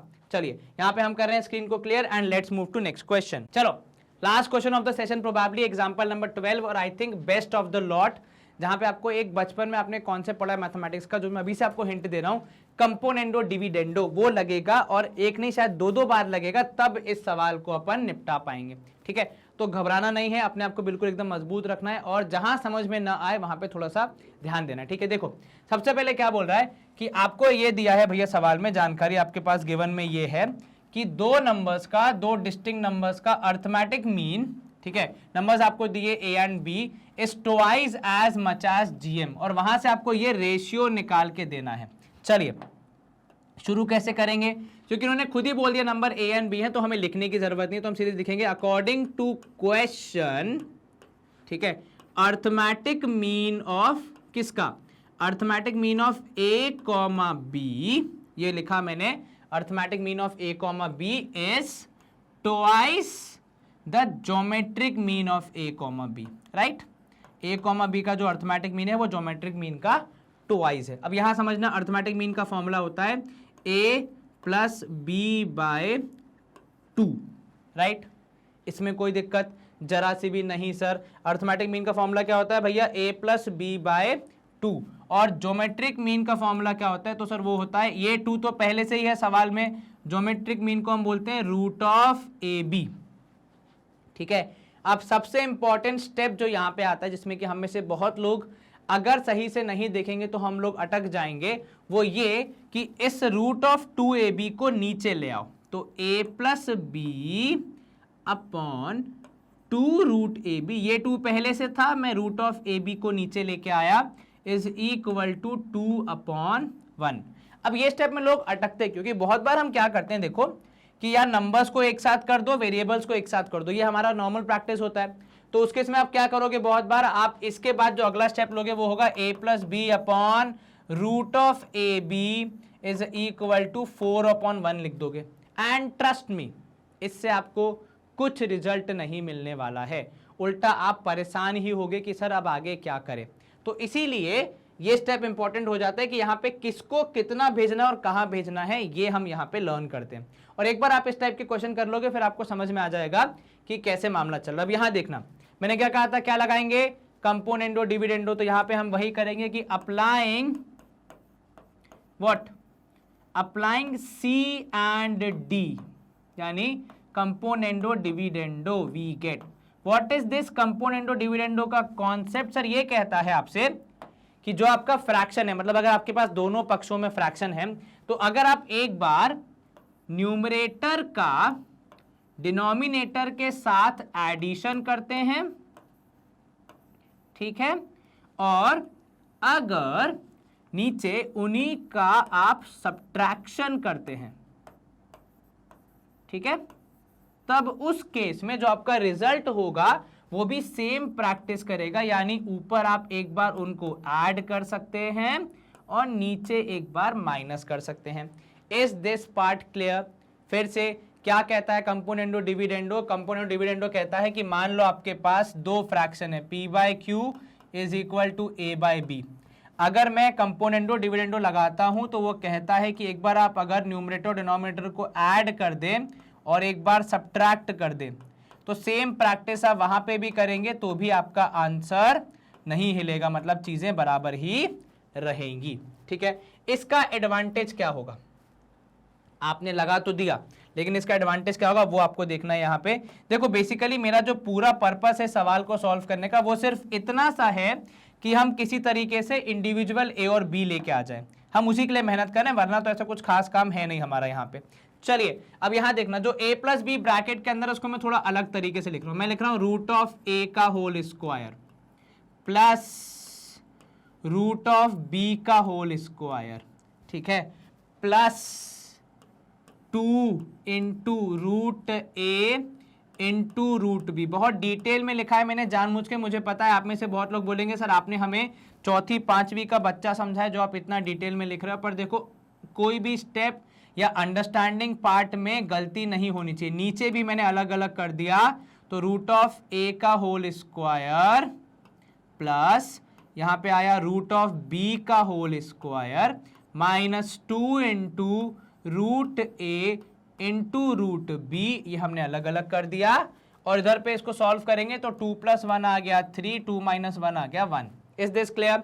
जी सर। अब यहाँ देखिए ऊपर अगर आप देखेंगे आपको दिख रहा होगा a square plus b square plus 2ab is a plus b का होल स्क्वायर। अगर मेरे पास a प्लस बी होते तो मेरे पास रूट a और रूट b है तो मैं उसको यूज कर रहा हूं। नीचे आपके पास आ रहा है root of a minus root of b का होल स्क्वायर, ठीक है। इधर पे अभी भी 3/1 ही चलेगा। अब क्योंकि दोनों का स्क्वायर है तो पावर को हम कंबाइन कर सकते हैं, तो हमारे पास ऊपर आ गया root of a plus root of b, नीचे आ गया root of A minus root of b, and then this would be further whole square is equals to 3/1। ठीक है, अब ये जो स्क्वायर है इसको मैं साइड चेंज करके वहां भेज रहा हूं क्योंकि मुझे इंडिविजुअल ए और बी चाहिए यार, जब तक वो नहीं मिलेंगे तब तक मेरा काम नहीं होगा। तो root of a plus root of b, ठीक है, होल डिवाइड बाय नीचे आ जाएगा root of A minus root of b, ठीक है, इज इक्वल टू √3/1। ये कहां से आया सर? स्क्वायर को आप जब वहां भेजेंगे तो स्क्वायर रूट ऑफ 3 हो जाएगा और स्क्वायर रूट ऑफ 1 हो जाएगा। Square root of 3 is 3, square root of 1 is square root of 3 is √3 and square root of 1 is कितना? तो sir square root of 1 is 1, तो वो हमने लिखा है, तो यहाँ पे आपने 3/1 मैंने थोड़ा सरका दिया ताकि मुझे जगह मिल जाए लिखने की। चलिए कंटिन्यू अगर अपन करें इस सिलसिले को तो शायद फिर से हमें कंपोनेंडो डिविडेंडो लगाना पड़ेगा। रीजन बीइंग वेरी सिंपल, उससे यहाँ पे जो ये ए और बी है वो शायद थोड़ा सा कम हो जाए। इन सेंस कम मतलब अभी देखो ऊपर भी है नीचे भी है ना। चलिए तो यहाँ पे हम क्या कर रहे हैं, फिर से हम यहाँ पे लगा रहे हैं कंपोनेंट। तो अप्लाइंग सी एंड डी, ऐसे ही लिखा जाता है इसको, कंपोनेंडो एंड डिविडेंडो, टीचर समझ जाएगा आपका। वी गेट, क्या मिलेगा हमें, देखो ध्यान से। तो सर कंपोनेंट डिविडेंडो का रूल कहता है कि जो न्यूमरेटर है उसमें आप डिनोमिनेटर को ऐड कर दीजिए, यानी ऊपर। तो यहाँ पे आपने लिखा प्लस, अगर मैं ब्रैकेट्स का सही इस्तेमाल करूँ तो ज़्यादा बेटर होगा, आपको दिखेगा भी इजीली और समझ में भी आएगा। तो ये मैंने लिखे स्क्वायर ब्रैकेट, ये हो गया प्लस, इसके साथ होगा प्लस इसका denominator that is √a minus of √b, ठीक है, and this is divided by, क्या है हमारे पास नीचे सर वही न्यूमरेटर और वही डिनोमिनेटर लेकिन this time with a minus sign, right. तो ये √b minus of √a minus of √b and same exercise over here. तो आप लिखोगे यहाँ पे √3+1, माफ कीजिएगा, तो आपने लिखा √3+1 अपॉन नीचे लिखेंगे आप इसके एग्जैक्टली √3-1। क्लियर है ये? जी सर। चलिए बस एक सेकेंड और, यहाँ पे जो हमारी लाइन गायब हो गई थी वो वापस आ जाए। अब यहाँ पे देखो क्या होगा, सब ब्रैकेट्स ओपन होंगे, बिल्कुल ठीक कहा आपने। जब ब्रैकेट ओपन होंगे तो √a plus √b plus sign के साथ √a और माइनस साइन के साथ √b। नीचे जब ब्रैकेट ओपन होंगे तो पहला वाला ब्रैकेट तो as it is √a plus √b, दूसरे वाले ब्रैकेट में माइनस साइन अंदर जाएगा तो √a को बना देगा माइनस के साथ और माइनस माइनस मिलके हो जाएंगे प्लस, तो ये हो गया √b।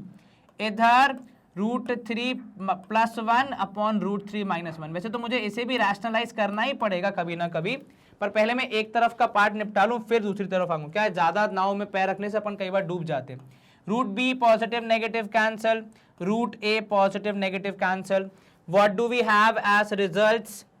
सर हमारे पास यहाँ पे एक इंपॉर्टेंट रिजल्ट ये आ रहा है कि ट्वाइस ऑफ √a, ठीक है, upon twice of √b is equal to √3+1 upon √3-1। Is this clear?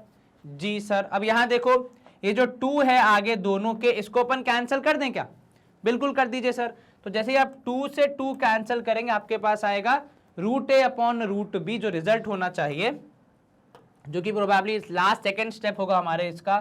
तो आप लिखोगे √a upon √b would be equal to √3+1 upon √3-1। अब क्या करें सर, आपको चाहिए a और b, आपके पास है √a और √b, स्क्वायर कर दो। ठीक है भाई, अब देखो जगह कम है तो मैं यहाँ वाली जगह यूज करूंगा। आपने यहाँ तक देख लिया होगा, इसमें कुछ खास है नहीं, बस हाँ एक जगह कंपोनेंट डिविडेंडो लगाया और कैसे किसको कहाँ ले गए वो आपने देखा, बाकी तो सब सेम ही चल रहा था। ठीक है ना, आपने स्क्रीनशॉट ले लिया होगा, होप सो। चलिए अब मैं यहाँ पे क्या कर रहा हूँ, मैं यहाँ पे लिख रहा हूँ इंपॉर्टेंट बात कि sir squaring both sides we get, क्या प्राप्त होगा भैया हमें यहाँ पे स्क्वायरिंग करने के बाद? तो सर सबसे पहले हमें मिलेगा स्क्वायर, यहाँ पे हो जाएगा, अगर आप देखेंगे लिख के देखें क्योंकि भैया दूध का जला छाछ भी फूक फूक के पीता है ना। तो रूट ए अपॉन रूट बी का स्क्वायर, ये आपने कर दिया दोनों साइड्स में से एक साइड का स्क्वायर, इधर हो जाएगा रूट 3 + 1 अपॉन रूट 3 - 1 का भी स्क्वायर। Is this clear? यहाँ तक कोई दिक्कत जरा सी भी नहीं सर, बड़े आराम से यहाँ तक तो मामला चल रहा है। चलिए रूट ए का स्क्वायर करेंगे तो ए आ जाएगा, रूट बी का स्क्वायर करेंगे तो बी आ जाएगा। तो हमारा ये वाला पार्ट तो आ गया a/b। अब उधर वाले पार्ट को देखेंगे तो एक बार न्यूमरेटर का अलग स्क्वायर होगा, दैट इज रूट 3 + 1 का square would be divided by root 3 - 1 का स्क्वायर। क्या ज़्यादा मुश्किल आएगी इसमें? नहीं सर। a + b का होल स्क्वायर और a - b का होल स्क्वायर तो हम बचपन से इतनी बार कर चुके हैं कि नींद में भी कर लेंगे। रूट 3 का स्क्वायर हो जाएगा 3, 1 का स्क्वायर 1 + 2 रूट 3 आ जाएगा मल्टीप्लिकेशन में। नीचे रूट 3 का स्क्वायर 3, 1 का स्क्वायर 1, लेकिन प्लस की जगह यहाँ पे आएगा -2 रूट 3, क्योंकि नीचे माइनस साइन है। तो a स्क्वायर यानी रूट 3 का स्क्वायर 3, 1 का स्क्वायर 1, प्लस माइनस के हिसाब से प्लस माइनस, और 2ab के तहत 2 × रूट 3 × 1, जिसको लिखा हमने 2 रूट 3। चलिए बस फाइनल कंक्लूडिंग रिमार्क्स 1-2 अपन को लिखने और अपना काम हो जाएगा। 3 + 1 आ जाएगा 4 + 2 रूट 3, और नीचे आ जाएगा 3 + 1 यानी 4 - 2 रूट 3। अब खुदा के लिए 4 को 4 से कैंसिल मत कर देना, आपका जवाब गलत हो जाएगा। क्या करोगे आप यहाँ पे? रादर आप 2 कॉमन ले लोगे न्यूमरेटर से, तो आपको मिलेगा 2 + रूट 3, क्योंकि आपने 2 कॉमन ले लिया, और नीचे से भी एक 2 कॉमन ले लोगे तो आपको मिलेगा 2 - root 3। Things would get cancelled, maybe 2 से 2 गया, आपके पास एंड रिजल्ट आया कि a/b, उसको मैं अगर सही से लिखूं एंड रिजल्ट के रूप में ताकि आप कंफ्यूज ना हो जाए, तो आपके पास क्या बचा कि भैया a/b या a/b जो भी आप बोले उसको, is equal to 2 + root 3 further divided by 2 - root 3। और इसी फ्रैक्शन वाले को आप जब रेशियो मोड में लिखेंगे तो ऐसा ही आएगा, है ना? a के सामने 2 + रूट 3, b के सामने 2 - रूट 3। क्लियर? सवाल इतना मुश्किल नहीं था, but yes it would have required us to do it at least once. मतलब अगर एक बार किसी ने उम्मीद की रोशनी दिखा दी, थोड़ा सा ट्रिक बता दिया, फ्लो ऑफ क्वेश्चन बता दिया, तो अब आप आसानी से ऐसे बहुत सारे क्वेश्चंस को कर पाएंगे। ठीक है ना? चलिए मामला हो गया लगभग क्लियर, आपको समझ में आ गया होगा। In case you have to take a screenshot, here is the screen, I would clear it because ये हमारा लास्ट क्वेश्चन था आज के सेशन का। छुट्टी का टाइम आ गया है, जी हाँ बिल्कुल। चलिए सेशन को एंड करने से पहले आपके लिए बहुत इंपॉर्टेंट इंफॉर्मेशन, जिसको आप 2 मिनट अगर सुन लेंगे तो आपके लिए बहुत हेल्पफुल होगा। पहली चीज़ तो ये कि आपको पता ही है अपना यूट्यूब चैनल बढ़िया चल रहा है, आप देख भी रहे हैं, बहुत सारे वीडियोस आ रहे हैं, लेकिन हमने आपकी सुविधा के लिए हमारी वेबसाइट और ऐप को भी आपके लिए बना के रखा है, और बहुत लंबे समय से काफ़ी लोग इसको यूज़ कर रहे हैं। इसको लोग यूज़ क्यों करते हैं वो भी मैं आपको थोड़ा सा एक्सप्लेन कर दूं कि देखो यहाँ पे हमने आपके सारे कोर्सेज को क्लासिफाई कर दिया है और इनको ऐसा ना कैटेगरी वाइज डिवाइड कर दिया, जिससे कि आपको यहाँ पे बहुत बार ऐसा लगता है कि कुछ वीडियोस नहीं है या टीचर ने कवर नहीं किया है, तो वो आपको इजीली यहाँ पे मिल जाता है। क्योंकि बेसिकली ऐसा होता है कि सारे लेक्चर्स होते वही हैं, लेकिन क्योंकि इतने सारे लेक्चर्स डेली अपलोड हो रहे हैं, इतने सारे वीडियोस हैं, तो कई बार विद्यार्थी अपनी मंजिल तक नहीं पहुंच पाता, जिसके लिए हमने यहाँ पे उनके लिए अलग से क्लासिफिकेशन ड्रॉ कर दिया ताकि वो इजीली अपने रिक्वायर्ड सेशंस को देख सकें। इसके अलावा अगर आपने हमें यूट्यूब पे सब्सक्राइब नहीं किया है तो कर लीजिए, क्योंकि आपको नोटिफिकेशंस मिलते रहेंगे जो भी नए लेक्चर्स अपलोड हो रहे हैं उसके। सोशल मीडिया पे फॉलो करना ना भूलेगा, क्योंकि भैया आपकी जो भी बोर्ड हो, चाहे सीबीएसई हो चाहे स्टेट बोर्ड हो, उनके द्वारा रिलीज किए गए इंपॉर्टेंट सर्कुलर्स इन्फॉर्मेशन हम आप तक पहुंचाते हैं through this platforms. And yes, जो भी आपके नए फन लर्न वीडियोस आते हैं वो भी इन्हीं सोशल मीडिया प्लेटफॉर्म के थ्रू ही आप तक पहुंचाए जाते हैं। हमारी वेबसाइट और ऐप का इस्तेमाल आप हमारे ई नोट्स और ई बुक्स को प्रोक्योर करने के लिए भी कर सकते हैं। वैसे इनका लिंक हमने डिस्क्रिप्शन बॉक्स में भी लिख दिया है, तो आप जहां से भी पढ़ रहे हो, चाहे यूट्यूब से, चाहे वेबसाइट से, चाहे ऐप से, सारी चीज़ें आपको एक क्लिक पे मिल जाती हैं। ठीक है, हमारे सारे वर्टिकल्स आपको सतत हाई क्वालिटी एजुकेशन प्रोवाइड कराते रहेंगे। इस बात की जिम्मेदारी पूरी तरह तरीके से हमारी है, आपको बिल्कुल भी इसकी चिंता करने की जरूरत नहीं है। आप बस पूरी शिद्दत और लगन से जुट जाओ और अपने एग्जाम में अच्छा स्कोर करो, ताकि आपकी फोटो भी इन विद्यार्थियों जैसे यहाँ पे डिस्प्ले हो सके और आपका भी नाम रोशन हो सके। क्लियर हो गई बात पूरी? चलिए अपना ध्यान रखें, अच्छे से पढ़ाई करें, माँ बाप की सेवा करें, एंड यस फ्रेंड्स को सपोर्ट करें, उनकी भी हेल्प करें, क्योंकि पढ़ेगा इंडिया तभी तो आगे बढ़ेगा इंडिया, है कि नहीं। चलो बाय बाय, नेक्स्ट सेशन में हम और कंटिन्यू करेंगे कुछ नया टॉपिक। तब तक के लिए take care and see you soon.